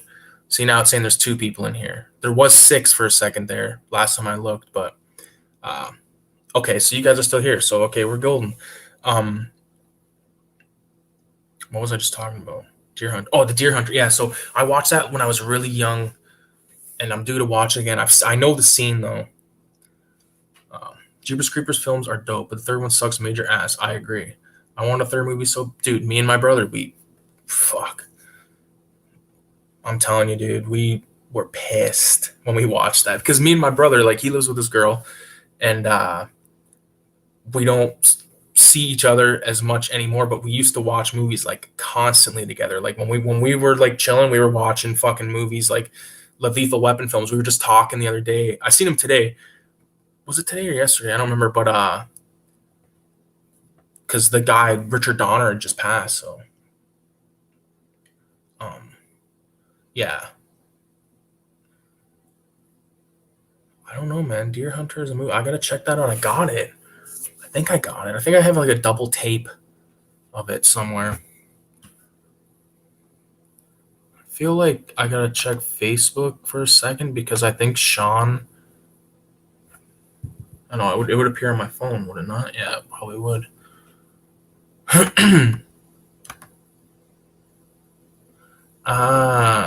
Okay. No, something just made sense to me. Yeah, I think they're making another one without the creep director, though. Yeah, good. That guy deserves to be in fucking prison. 100%. He deserves to be dead, to be honest with you. But he made Jeepers Creepers 1 and 2, and he made fucking Clown House, which is the movie that made him the fucking creep. And who knows what he did before or after, you know? I fucking hate that type of bullshit. And it's not like one of those cases where it's like you put the art before the, like, I can separate the art from the artists, but that guy is just, what he did is like fucked, man. Yeah. Pancake Poppy, what was your old channel name if you had one? Because I remember a guy back in the day whose channel name was Poppy something. Is your fucking display picture Paco? I can't open it. Pancake Poppy, confirm if that's Paco in your profile picture, because I could talk about fucking Blood In Blood Out for the rest of eternity. Why is he still alive? He's alive because fucking law fucking ran its course, right? Put your fucking trust in the law and you might as well fucking hang out. Paco. Dude, I remember when I was a kid, I knew about colors my buddy Cody, who I talked about earlier with the Warriors thing, he knew about Blood In, Blood Out. So we were always like, yo, you need to watch that. And I was like, nah, man, you need to watch this. And he was like, nah, man. And it was like this whole thing for a long time. And then I remember I seen it and I was like, bro, what the fuck? That was amazing. And it's amazing all the way through that movie. Life's a risk, I know. One of my favorite scenes is actually, before I forget, there's a guy on Instagram. I don't remember his name. John something. He's like this Mexican dude that does reenactments, and he does reenactments of Blood In, Blood Out all the time, but he does like all the heavy hitters. One of my favorite scenes is when when Paco and Chewie, or excuse me, when the fuck's his name? Angel, right? No, Cruz. When Cruz and Chewie are sitting on the couch and they're doing the heroin, and he's saying how painting these 25 masks is a drag, Holmes, and like Chewie's like, it's money in the bank, Crucito, like all that. Like that's all my favorite stuff, like the subtle stuff in there, because it just feels so fucking real. Because when you think about Blood In, Blood Out, you think of all like the fucking, the heavy hitter scenes where, like when fucking Popeye is gonna jump Miklo in the jail cell, and when they take his foot off and like throw it like football, like all that kind of stuff. And there's so much. The movie's so long. There's so many fucking quotes, but Chinga, big time. No, I changed my name to Brie Larson's taint one time, but that was it. Okay, that's a hilarious fucking name. Okay. So you're not the guy that I thought you were for a minute. I was gonna say, because that dude never seemed that he gave a fuck about movies. Who the fuck is Brie Larson? Is that her person? Blood In, Blood Out is awesome. American Me is good, but Blood In, Blood, yeah, American Me is really good, but Blood In, Blood Out is like fucking front to back bonkers. I was gonna check something on fucking. Oh yeah. What the fuck's going on here?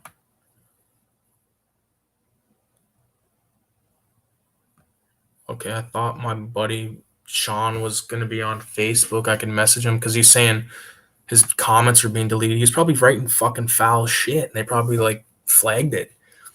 Who knows?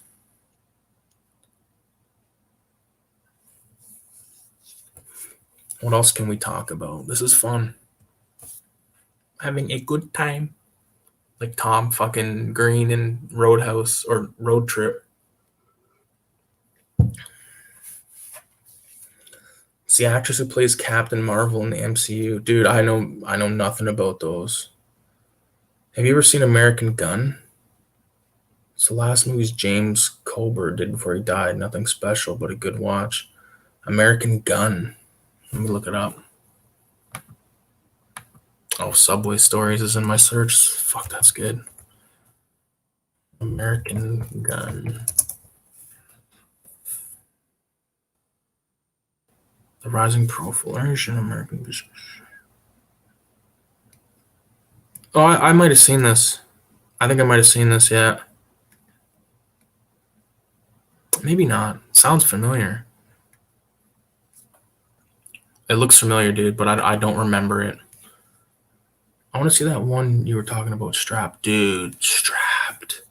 So good. It's one of my good memories. Like my stepdad, Richie, who he passed away in 2009. Well, he was fucking killed at work, and I say that because the motherfucker killed his ass. But that's a whole other fucking story. He's Jamaican, right? And he was basically like my father, like, because I have a real dad, but like he was basically my father from the time I was like 3 till I was 17. So he was always getting these like belly and fucking Strapped and a lot of like kung fu films and stuff like that. And that's where I kind of got like my love of kung fu films and stuff, like because my dad loved horror films, science fiction films, westerns and stuff. Richie loved westerns. He loved kung fu films, crime films. I specifically remember one time, me, him, and my brother. My brother doesn't remember this because he was too young. I talk about it with him all the time, but we watched all 3 Rambos on tape, and I still have the fucking box set. And it's like, we watched mad movies together, but fucking Strap was just like, it's about Well, I probably if you've heard me talk about it, so you know what I'm talking. You know what it's about. It's about Bokeem Woodbine selling guns with Fredro Starr, and it's awesome. Michael Biehn is the fucking cop. The scene where Paco goes to visit Cruzito, there's a kind of chunk of the mother on the table. Why don't you help yourself? Yeah, that's when he's painting. He's like, fucking right, I don't have the right. I don't have the fucking right. And he like cuts the kid's face out of the painting. That's crazy, dude. Yeah. Who the hell gave you permission to paint my little brother? It's like Paco turns so pussy in that film.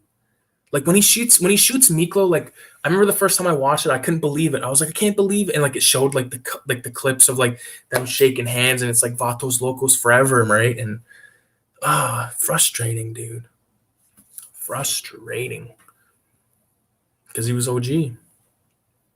Fuck. Do your fucking job. Yeah. That's right. Oh man. What else is a good line in Blood and Blood Out? I love I don't want to say anything because there's mad racist stuff, but there's mad funny racist stuff in that movie. Like good racist jokes. It's so weird. Yeah, it is. Billy Bob Thornton. And he looks jacked in that movie, doesn't he? Doesn't he? And he wears like one of those hats where it's like this thing is like all like curled up, like he's in suicidal tendencies or something.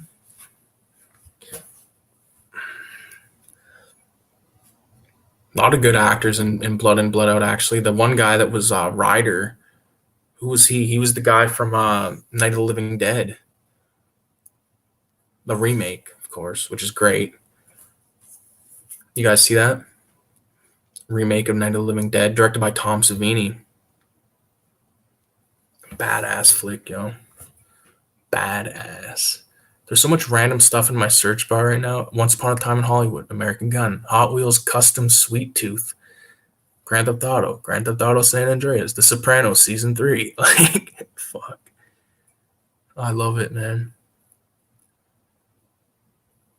Yeah, he was exactly. We who the fuck did I show that recently to? I think it was my cousin. Henry, Portrait of a Serial Killer. That's a fucking crazy movie, man. Very crazy movie. Good though, really good. I feel like Henry would have been like a good candidate for the guy in Manhunt, like the guy that you play as. But have you ever seen Tomorrow War? It's pretty fun, but damn, J.K. Simmons looks jacked to the gills. That boy's put in work. The gym uses some good asteroids. Yo, J.K. Simmons is fucking OG, man. He's Schillinger from Oz. Oz is another show. I think Oz is the best TV show of all time. That's been my opinion ever since I finished it.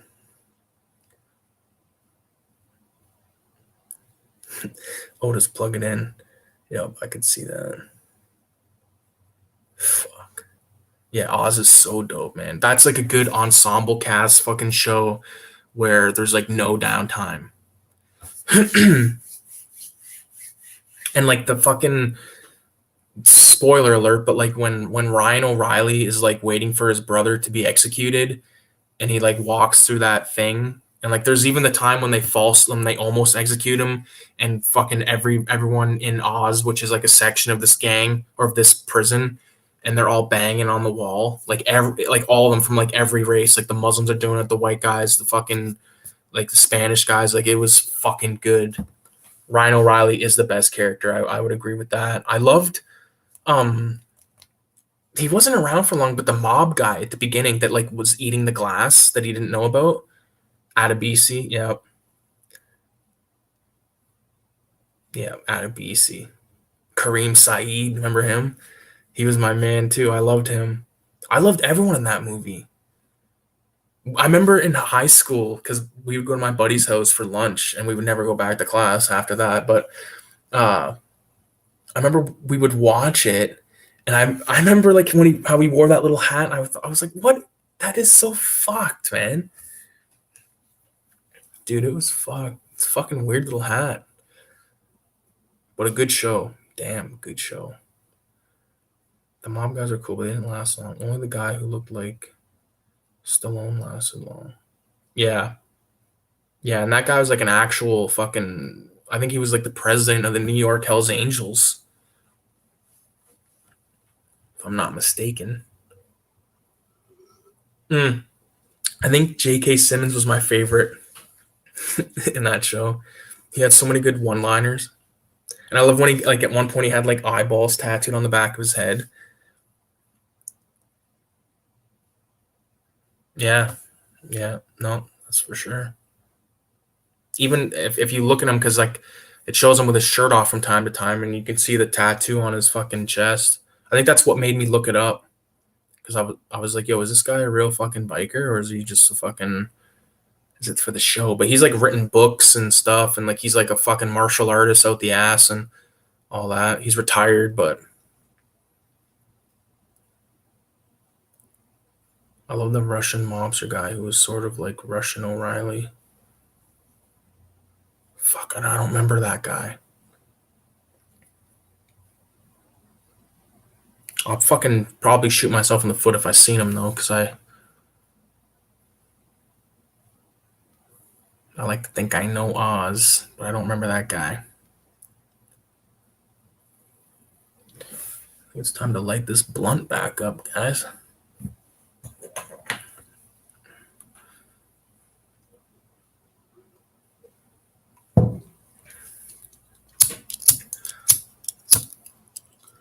He's only in about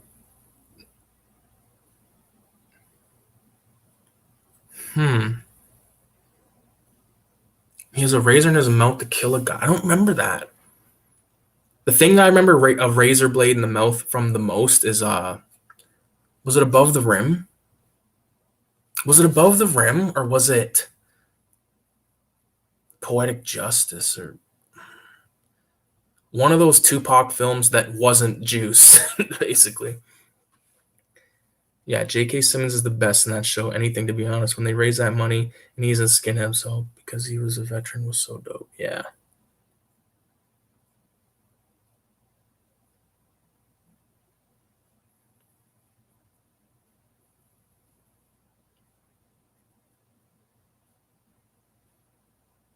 I just totally had like like flashback of watching Oz, and just was thinking about Schillinger, and like he's a greasy motherfucker, but I remember that.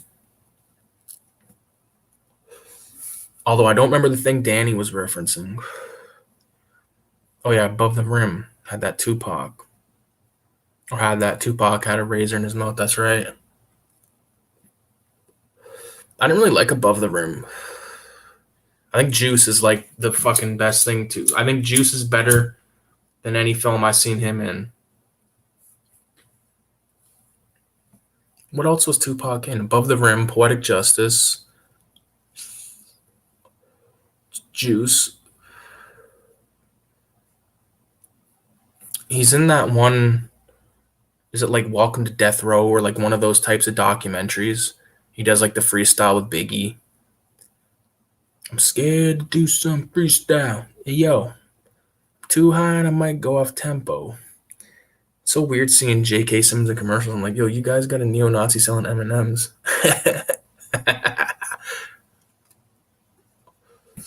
And how he like lured Buddy in the beginning of the show. He's, you didn't want to bunk with me, and then he like brands him with a fucking. Do I listen to any rappers out right now? I did like King Von. I liked the fuck was those songs called? Crazy Story Part 1, and then the remix with Little Durk. Or so that would have been part 1, and then they made like a part 3 kind of thing. Like that Crazy Story shit. That was fucking like pretty dope. I like that. What else for new rappers? Dave East. I think Dave East is really fucking good. He was played Method Man in Wu-Tang: The American Saga. Who else? I liked Earl Sweatshirt. I guess you wouldn't classify him as new now, but I remember when that Odd Future shit came out. I thought the Odd Future shit wasn't like, it was like a fucking sort of like skateboardy version of Wu-Tang, like not near like way like a real pussy version of Wu-Tang, but I thought Earl Sweatshirt had like really fucking weird and just off the wall bars sometimes. One of the funniest Master P random cameo and talking shit to Sillinger. Was Master P in there? No way. That's sick.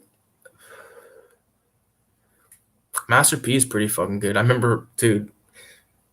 If you brought up Master P to my brother, he would bring up Uncle P, the movie Uncle P. Have you ever seen that? Dude, it's fucking horrible.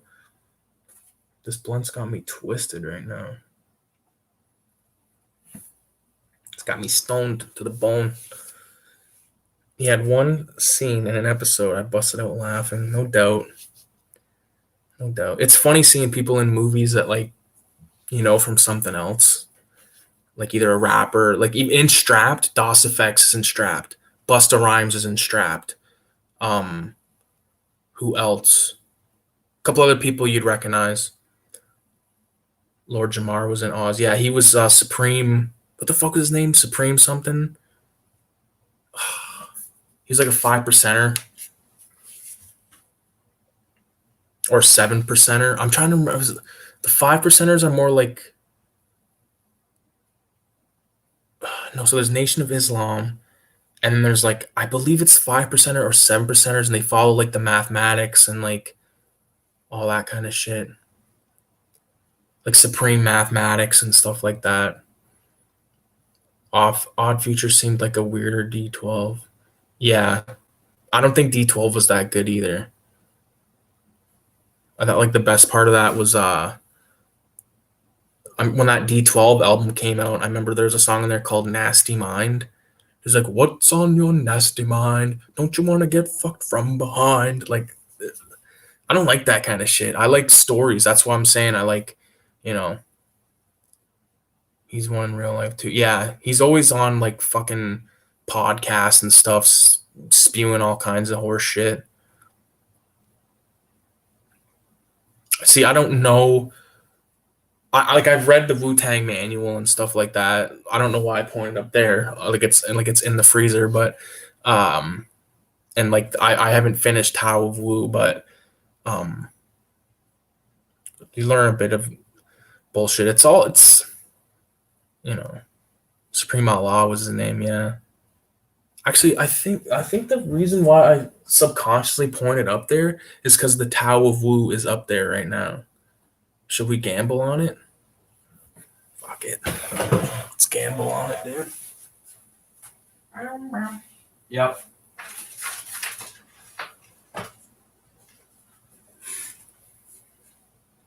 Tao of Wu. I'm not even going to get into this shit right now because it's way too fucking deep. What about here? Bunch of shit for Shinola. Oh, here we go.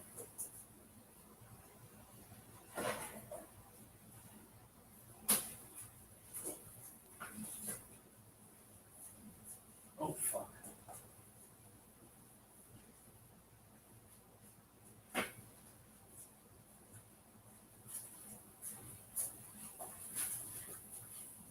Grab some artifacts from the collection. All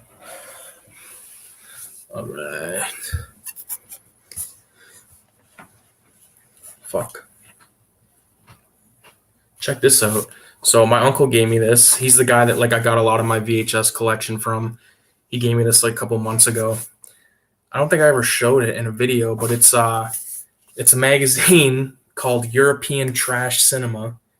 And there's a chick on the back with fucking her titties out.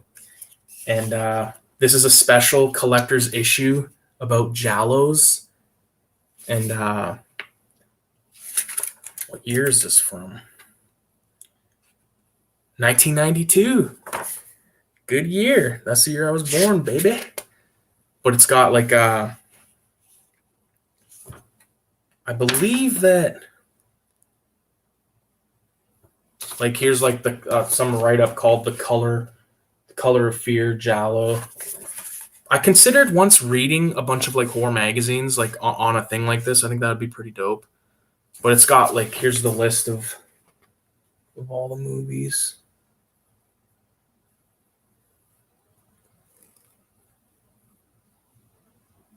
Mad movies on there, but I'm pretty sure that they go by their Italian names in this. And it starts off in chronological order, like from 1963, The Evil Eye by Mario Bava, Blood and Black Ladies from 64, Sweet Body of Deborah. Yeah, I thought this was pretty dope. I was like, fuck, man, he's like, do you want this? He's like, I know you're into giallos right now. This is when I was like, watching all my Argentos and shit like that. But I said, dude, fuck, thanks, man. This is awesome. Because back in the day, he was like ordering stuff. Like, he would like buy a magazine and like see like something like that, like order or like subscribe, and he would just do it if it was like horror films and shit like that. Yeah, dude, that's all. Yeah, it is, man. I was like, fuck yeah. It's like, thank you very much. I got a few other weirdo magazines like that from him, like put away. I gotta bust out some boxes soon because I gotta rearrange some shit in my room because my room's just like full of like a bunch of random stuff. I can't stand it. I like shit to be like a certain way. But with like my room and stuff, like you can see my jars of fucking stuff back there. This is what I wanted to show though. So I might have shown this in another video, but there it is. This is the DVD that I'm going to be putting out eventually. It's the VideoHomicide short film collection. It's 38 minutes and it has 8 short films on it. And I think you guys will definitely dig it. I just got to finish. There's a movie on here called Old Man, and that's the one I'm working on right now. So, and there's one on here that is exclusive to this DVD because it's kind of borderline illegal. I would say. Danny probably knows what I'm talking about. But I've also devised a sticker pack with a really ghetto label with like I think 11 stickers, and I made a new zine. So this is VideoHomicide issue 1. And like this is the color version. I also made a black and white version, but the black and white version is like I have to adjust the colors because it's way too like it's too saturated. You can't really tell what the fuck's going on. But yeah, there's like 1, 2, I think there's 10 pages, 10 or 11 pages. And it's all stuff that if you like what we talked about tonight, it was something that you would probably like to check out. Fuck. But I want to like have them all as a pack, you know what I mean? Like the movie, the zine, and the stickers. And I have a fucking Teespring account where there's shirts on there you can buy and shit, but it's kind of weird like selling t-shirts on a website like that because you kind of have to charge a certain amount, otherwise you make no fucking money off of it. And it's like you gotta at least make like $7-8. You should talk to Rick from US. Oh, I know who you're talking about. That would be sick. Yeah, because I know he's got that thing right. I want to be a film director. I haven't done anything, but I'm working on a couple scripts right now. One of them is called Dog Tags. It's a war werewolf horror film. Dope. Did you see Dog Soldiers? That shit is fucking dope. Yeah, man. If you want to be a film director, just straight up make like a simple idea about something you like. Like, if it's about werewolves, make something about a werewolf, but make it doable and make it so you can fucking make it with limited crew. Actors and shit is one thing, but crew, it's like damn near impossible to get people to no one knows what you want other than you, unless you convey it like very specifically. Especially like if you just like get like a camera and a tripod and like a slider and like hand the slider to a buddy and be like, here, can you work this? Like they're not gonna like be holding their breath when they're moving it like the way you would or I would. And it's I'm a very like every movie I've made, pretty much I've been behind the camera, except for the few that I made at school where I had no choice. But I like to be behind the camera, dude. It's almost like a spiritual sequel to Dog Soldiers. That's my favorite werewolf film. That's a dope werewolf film. Might be my favorite too. That and Howling, American Werewolf in London. Fuck yeah. I'll definitely talk to Rick from UXSX. Danny, what did you do? You like made a fucking movie poster and he's like put it on a DVD. That's pretty fresh. Bad Moon is my favorite, second favorite. Bad Moon. I don't think I've seen that. Let me look it up. Bad Moon. 95, 96. Directed by Eric Reed. Okay, it doesn't look Canadian American film. Very nice.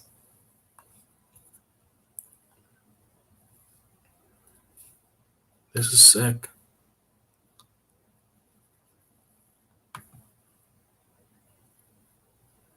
Yeah, I want to rewatch Once Upon a Time in Hollywood. I saw it in the theater and that was it.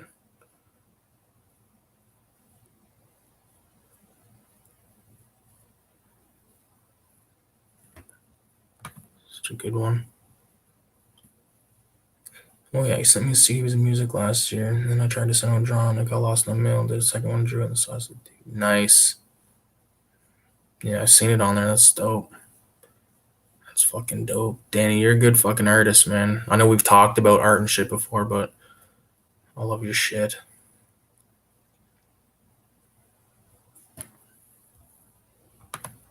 This Hot Wheels fucking, oh my god. So remember that Hot Wheels thing we were talking about earlier? There's one on here of the fucking van from Dumb and Dumber, like the dog. The dog van. You gotta check it out. There's a sick like fight sequence between a werewolf and a dog. It's crazy. Yo, fuck yeah. You too, dude. Thanks, man. I just did a fucking Danny. I think you saw the self portrait of me, or I might have just put that on Facebook. I don't remember.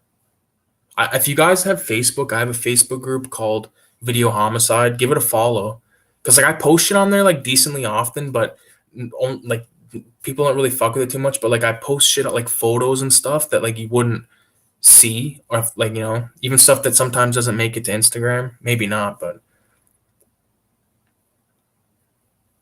listen to me trying to plug my things. Yeah, this fucking video of this guy making the thing, like the dog thing, that's out of control to me. I like shit like this for some reason. I don't know. I just like seeing little customized dinky cars, and because it's an art, right? Like I remember when I was a kid, I used to like everything being in mint condition. And now like I like see like videos of guys like making like a Mad Max type fucking car out of a dinky car, and I'm like, yo, this is sick. Bare Metal HW is the channel that I'm talking about right now.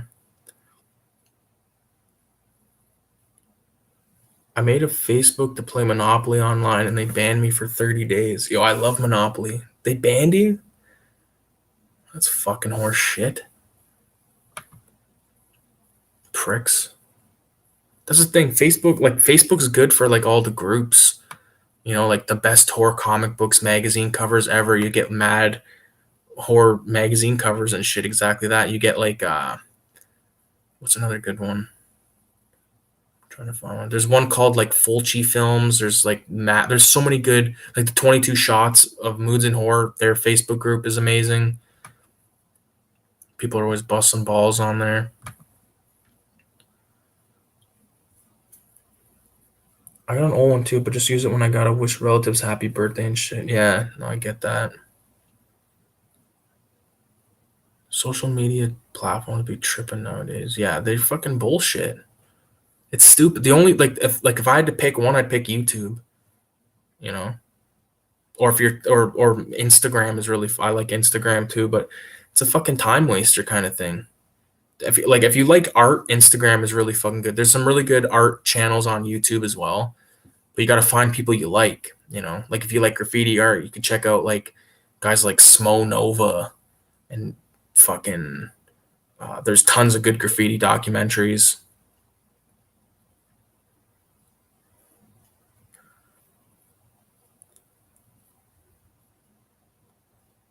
Yeah, Moods is pretty sick. You ever see that little drawing on Moods channel? I did that. Yo, you did that? Say your word, you did that. Fuck, that's sick, dude. I know the exact image. It was like it's his channel fucking profile picture, right? Motherfucker, Danny, that's sick, guy. Yeah, that's sick. That's dope. I fucking I did a there's a YouTuber. I haven't watched him in a long time because I fucking just began to not be able to stand him. But a YouTuber named Rambo Raff for life.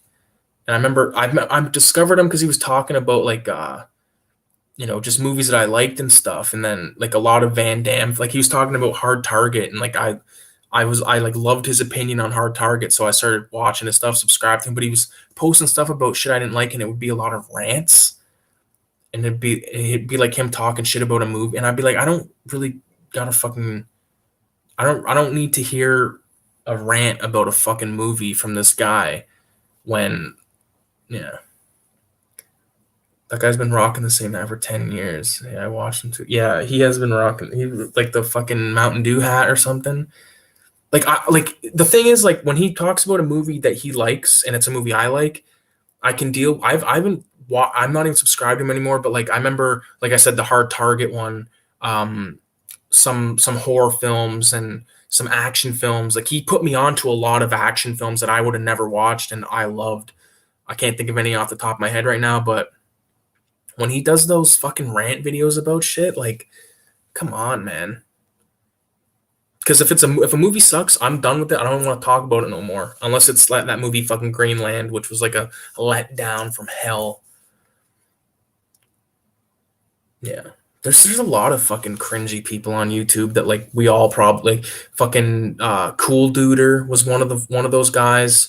You know, all those early guys that were making videos about like movie collecting and shit like that. You know what I mean? We're all guilty of watching this stuff, but when you look at it now, it's like this is just like useless. Like you have nothing in common other than the fact that you both collect movies. But yeah, I definitely watch a few of his reviews, but he kind of has some weird opinions. I like Wet Movie One. I've seen Wet Movie One on there. Those guys are all kind of fucking weird in their own way, though. You know what I mean? Like just like fucking like I don't know if I could be friends with them. That's what I'm saying.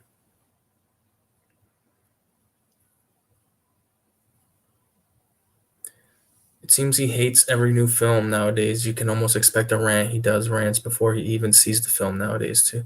Yeah, so what the fuck? That was one of the videos I remember he did with the Thing when the Thing remake came out, and like the first like minute was like him hitting like a bat against a wall. Wet Movie One. That's just fucking. It's like a throwback YouTuber for me at this point. I haven't seen his shit in so long.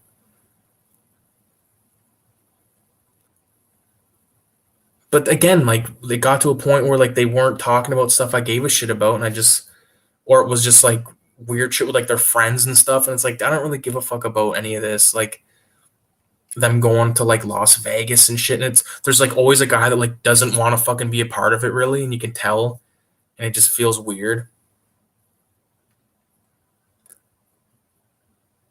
The worst is people who try to do shit as a professional podcast with like Dead Meat. I don't know who Dead Meat is. I'll look him up. Dead Meat with like horror or Dead Meat horror.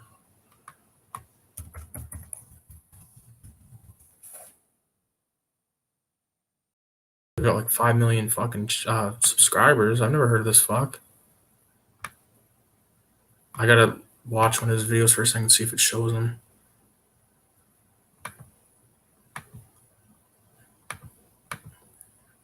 No, I can't even play the audio for it really, but yeah, don't really give a fuck about that kind of shit. Like my thing is, what does it say? I'm pretty sure he's a chill dude, but I can't say that style. Some of his rants are funny, like a Scary Movie 5 rant where he starts hitting himself and fucking up his room, but the rants are getting out of hand, like he does the kill count. Yeah, see, I don't give a shit about like stuff like that. I like when I watch videos about movies and stuff. The people I go to, like my go-tos, obviously Moods and those guys. Mr. Parka and fucking JP and Danny and like people like that, you know what I mean? That they're not. I tried doing the whole like, kind of, and I still will, and I still will. I enjoy doing it, but like making one video about like one movie, just because it's like I'd way rather do this where I can like have like a conversation. Like if you know, I've been knee deep in Sopranos right now, so I can't really be like, here's my stack of Sopranos episodes. But when I watch a bunch of movies, I can save the stack and then bring them and do one of these, and it's way better. I want to do this like once a week at least. But no, I never heard of that fucker. And the other thing with that Rambo Raft guy was him and his buddy. There was like a guy that he was always talking with. OCP Communications was his name, RoboCop, and him and fucking Rambo Raft, they were like the exact same thing to me. Like both those guys are like exactly the fucking same, and I never really got into, like, they would just like rant about stuff, and it's like, dude, like, who, like, I distance myself from bullshit. I don't want to talk about something that totally sucks dick, unless it's like especially like an hour long rant. Doesn't your blood pressure go up like when you do that?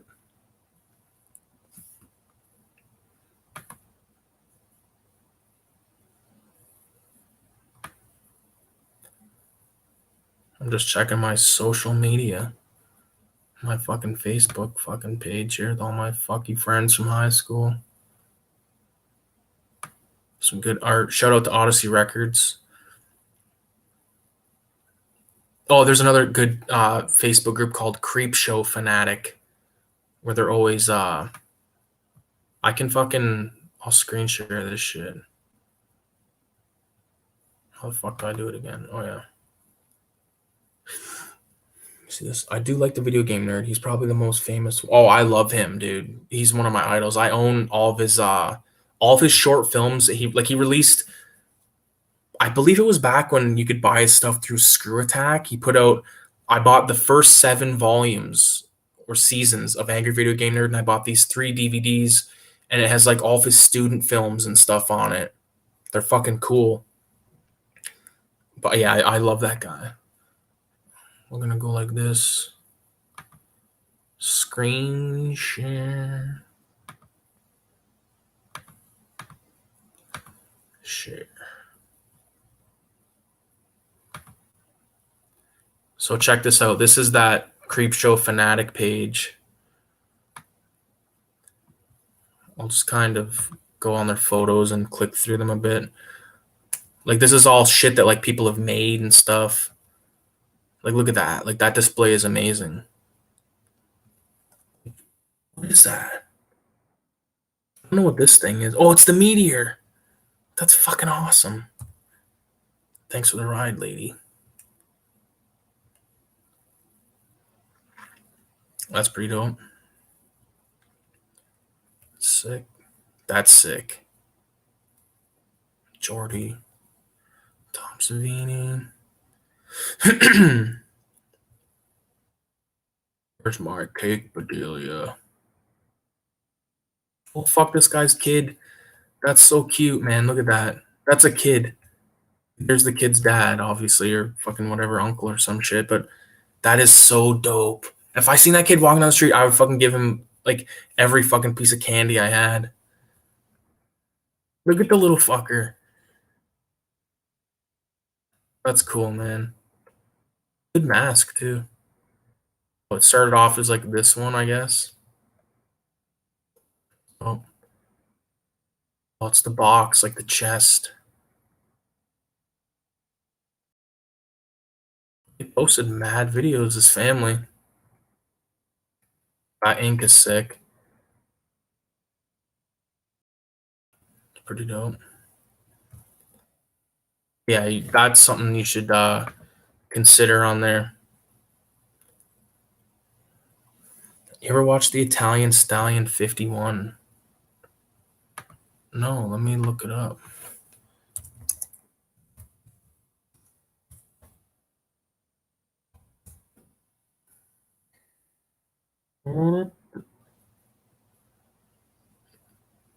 Was he talking about dice in that one? Oh,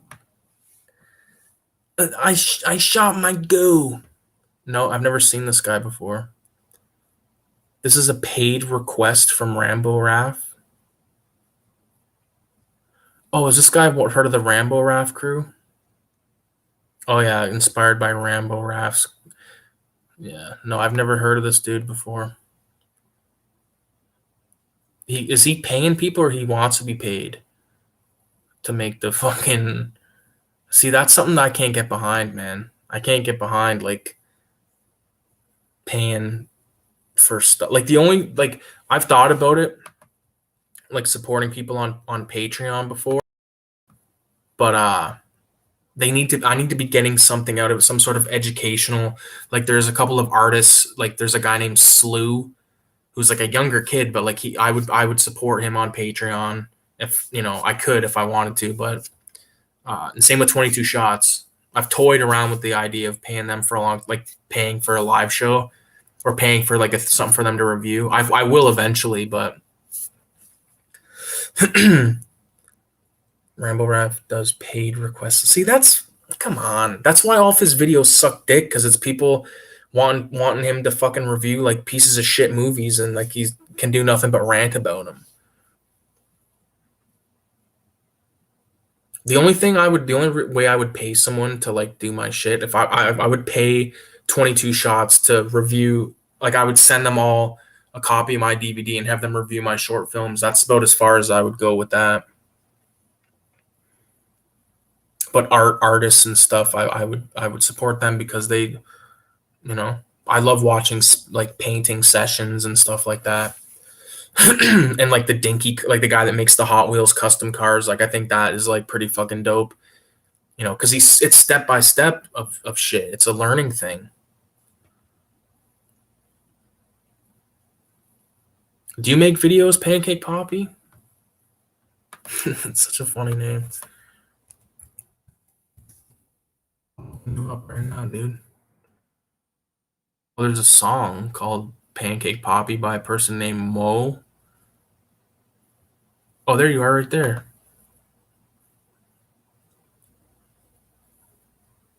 3-6 Mafia Stay Fly. That's a classic.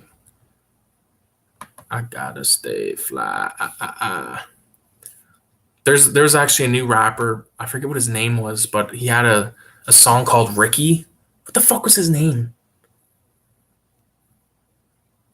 Denzel something. Denzel Curry. Some shit like that. You know who I'm talking about? But he said he has a bar. I don't remember what it rhymes with, but he's like we were bumping Wu-Tang, 3-6 and Dipset, and like that's literally what I listened to back in the day. Refuse to pay anyone when they're buying another Steelbook box set of the same movie they own 35 times. I agree. That's so fucked. I'm not one of them dudes, man. When I got a movie, I got it. Unless it's like a VHS to DVD, but I wouldn't be like, I have my DVD of Alien, but now there's a Blu-ray, so I need to buy the Blu-ray. But now there's a 4K, I need to buy the 4K. It's like, what? You got Alien. Some of these dudes are like, please support the channel, and their videos are just like, I just bought this new 4K Steelbook of Halloween. Yeah, dude, like how fucked is that? It's like you've got more money than me if you're buying a 4K fucking Steelbook of Halloween. Ricky Denzel Curry, pretty cool as a person. His music is okay. Yeah, I just like that bar. But yeah, dude, fuck.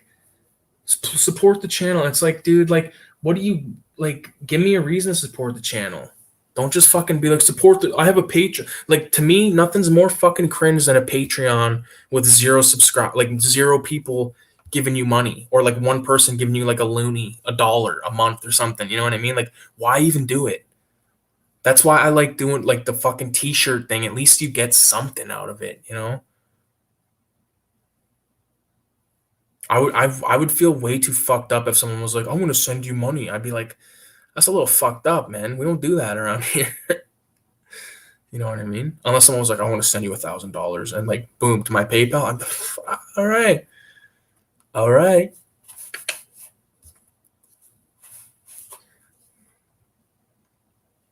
Fuck.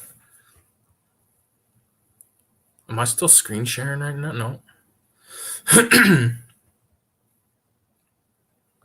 Pancake Poppy. I'll sub to you, bro. Was it just like a bunch of music kind of shit? Doesn't look like you upload often.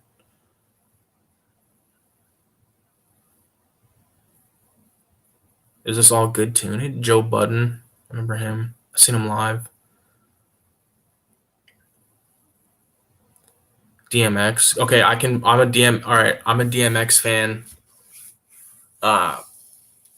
Some of my favorite, because I remember when DMX died, everyone was like, everyone said everyone's a fake DMX fan. All of a sudden, I'm like, dude, you know 2 songs. You know Where the Hood At, and you know the fucking Rough Riders anthem. Okay, Crime Story, ATF, Heat, blank done started something. I don't want to say the word. Did I already say ATF? That's one of my favorites, man. Open the door. Boom, boom, boom. Open the door. ATF. Too late to send your girl downstairs and say you left. That's hype. Yeah, seriously, I don't mind if someone's selling T-shirts or something. Yeah, if you're selling something, but not just being like, "Give me money," like it's like, who the fuck in the right mind would give me money to do what I do? You know, I wouldn't give. I don't give anyone money, and there's people I would actually fucking support. Check out that Taxi Driver game. Let's check it. Let's check it out together. Share. Where's that?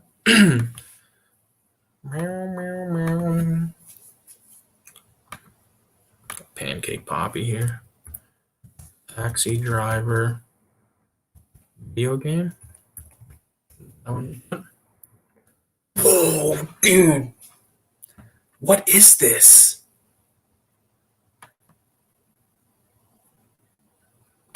No. This exists? This is a thing. Get the fuck out of here. I don't make videos. I used to repost videos. Dude, are you fucking... This Taxi Driver, the video game? Let's get some sound going. I gotta watch it. Fuck it. If it gets flagged, it gets flagged. The Rain is coming in 2006.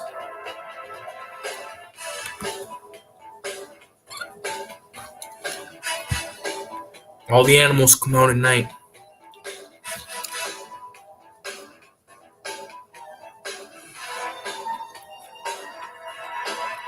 Someday a real rain will come wash all the scum off the street.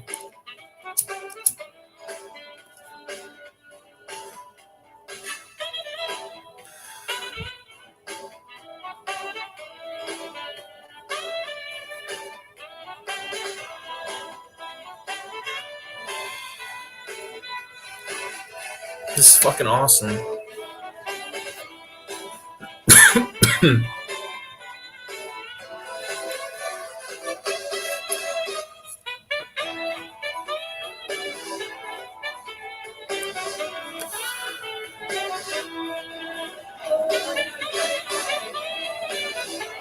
Is this real or is this a mod of something? Like, I know it's not like an actual game that happened, but...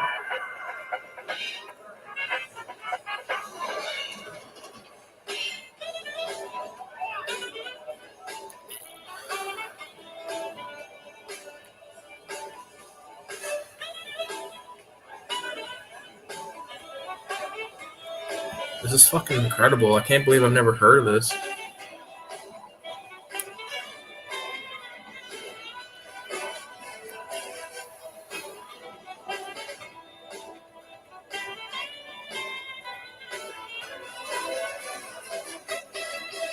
I feel like I've...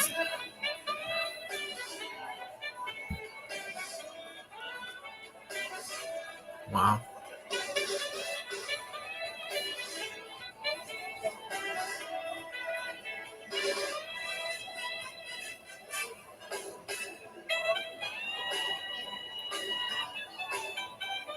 Fuck, I want to see him with the mohawk. I don't give a fuck about this version of him.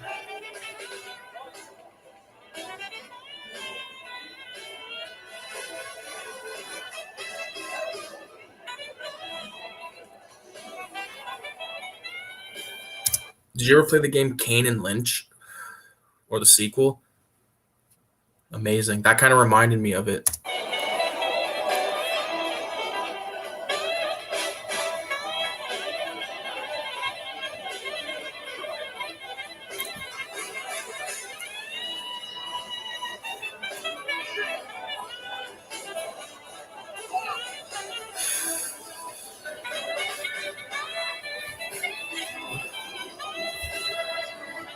I'm just gonna skip ahead because it's cool, but I need to see. Okay, this is what I want to see, like the art shit.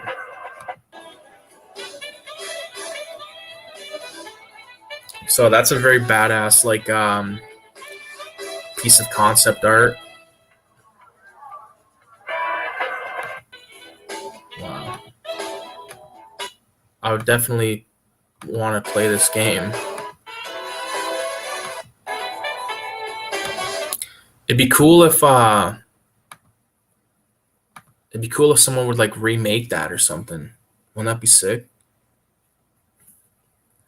Fuck, I missed all these comments, dude.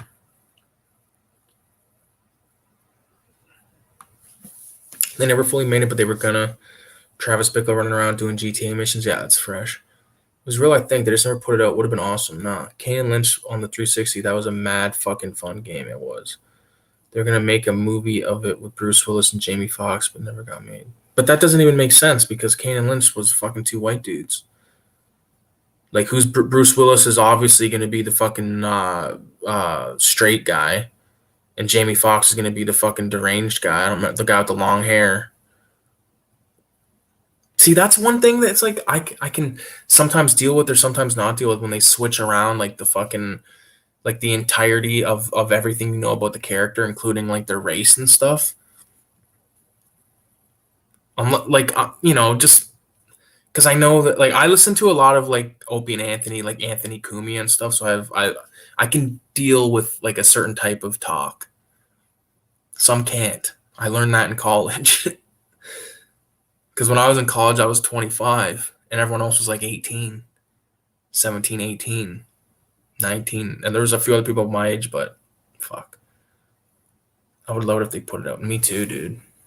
The game looks fucking sick. Open Anthony shows. It is. Compound Media is Anthony's like YouTube channel, but there's like a paid subscription thing as well where you can get like the full shows and stuff. But they put out enough content for free on there that I get my fill. Like I just listened earlier tonight. I listened to it's a few months old, but Jim Norton visits Opie Anthony, and it was just fucking hilarious. Those guys are nuts. I had to push the lighter away because it was gonna fall off the fucking counter, explode.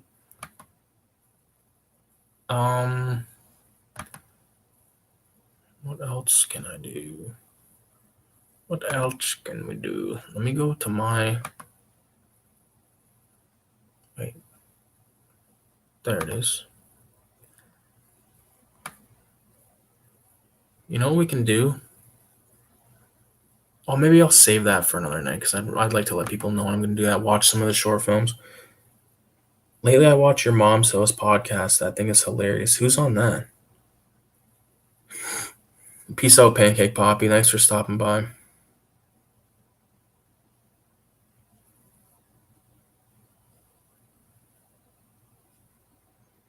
Your Mom's House podcast.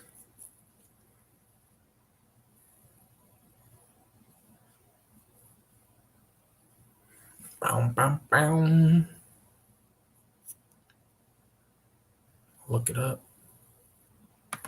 Your Mom's House podcast. Oh, it's Bobby Lee. Or oh, it's that fucking. What's that guy named Tom Segura or something like that? I've never listened to that guy's stand-up before. I've seen him on a lot of people's podcasts that I listen to, but I've never heard his stand-up. I've never heard Bert Kirshner's stand-up. Russell Peters, I've fucking heard him. He's Canadian.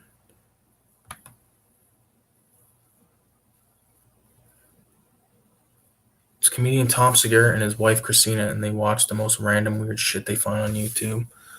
That's fun. That's always fucking fun.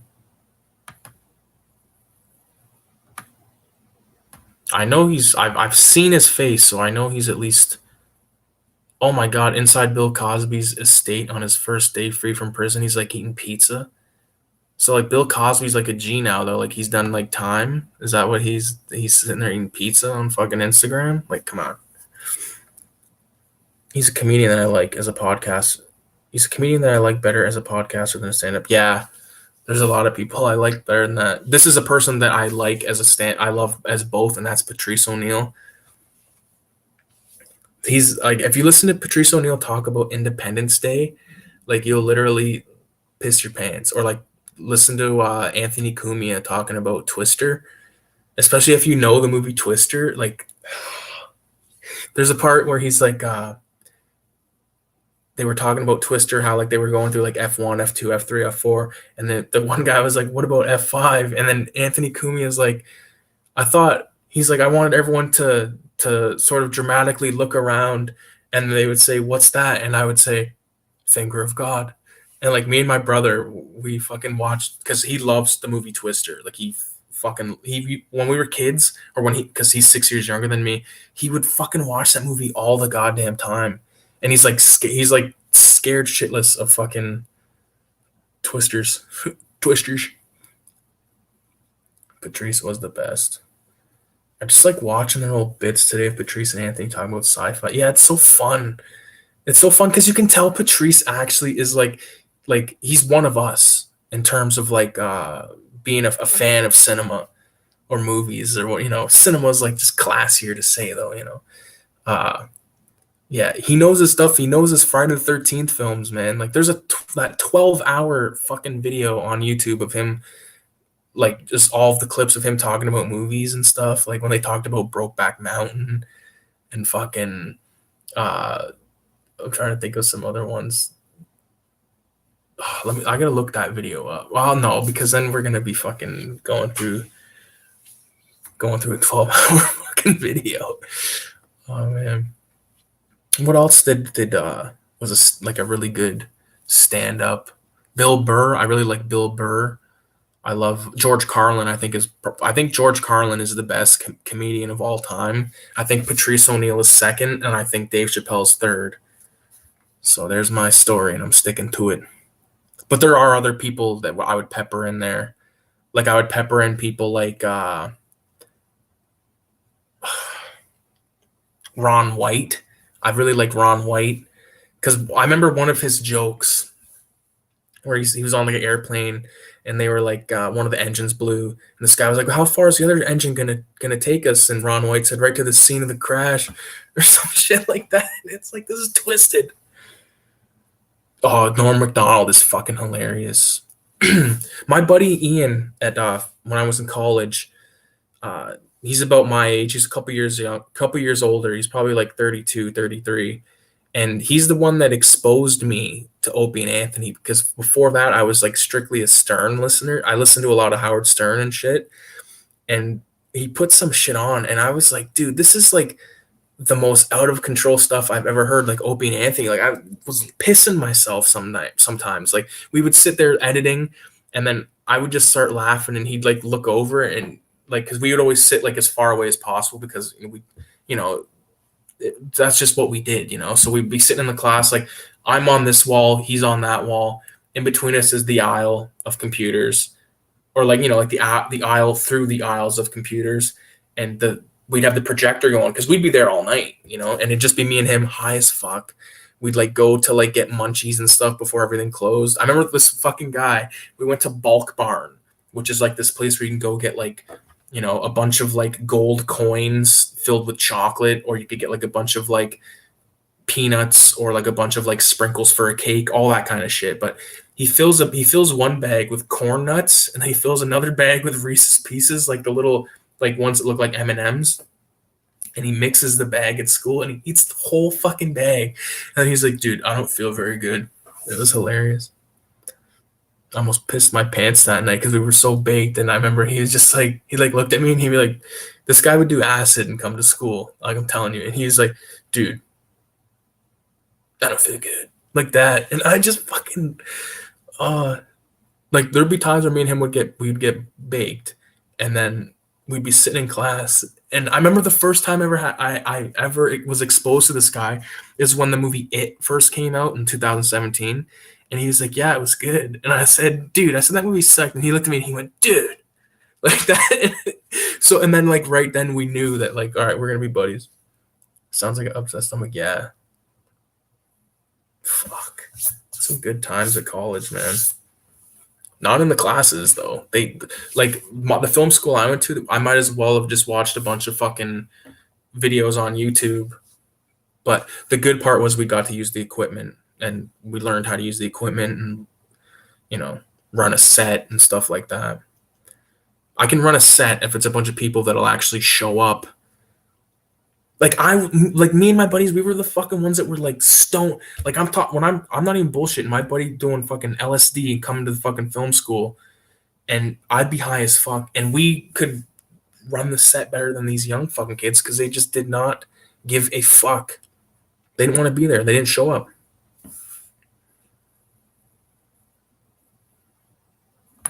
The fuck is? Oh, it's your mom's podcast. It's the thing you sent me.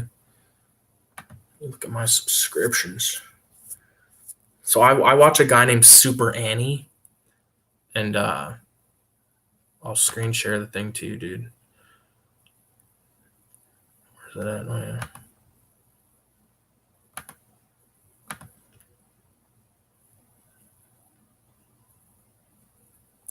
So weird people draw. Yeah, exactly. Like what the fuck? We paid good money to fucking go to film school, man. Like, and then like all these kids are just like fucking around. They all like immediately like bought like the sweaters where on the back of it it said like film and television production program. And it's like, dude, we're like, relax, okay? One thing about that college was there was a print shop, and I would go there and I get like my stickers and stuff made. Did I show the stick? Yeah, I showed all that shit earlier. But like, uh, I would get them made there, and it was like almost $2 for a sheet. So I could get like, uh, depending on what sticker it was, I could get between like 6 and 25 stickers, or stick 6 and 10. Like for like the ones that were like the VHS, like fuck, I can't reach that thing right now. But I was like, okay, whatever. So I did that for a while, and then I went to a local print shop, and it was 68 cents a page. So they're paying. I was paying two at college, but I go to a local print shop. They're charging 68 cents. So I still go to the same place to this day. I'm dealing with the same two people too. Good people. Yeah, it's fucking nuts. Fuck, I can't believe it's almost 4 o'clock in the morning right now, dude. How long has this been going on? 2:37, 2 hours 37 minutes. See, I'm a streamer. I'm a regular streamer now. No, I haven't made a video in like a week. I was gonna make one the other night, but I said, fuck it. I said, well, nah. Because I knew I was gonna do this at least over the weekend once.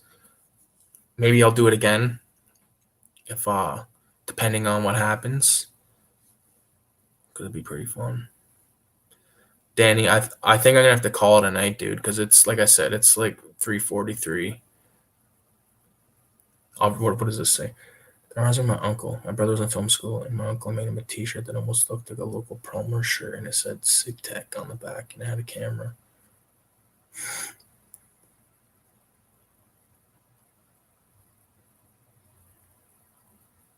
His name was Signorelli. Signorelli. That's like so fucking mafia sounding. Maybe I'm just being culturally stereotypical because I'm watching all the Sopranos right now, so I just assume every Italian's in the mafia, and they eat gabagool. Yeah, dude, get to bed, and I'll get to fucking bed, and we'll rendezvous again soon. So thanks for stopping by, man. Your grandpa was in the mob. I bet he fucking was. I bet he was a stand-up guy, a good earner. Yeah. All right, dude. Have a good night. I've had a good time. How do I? Okay, end stream. Adios.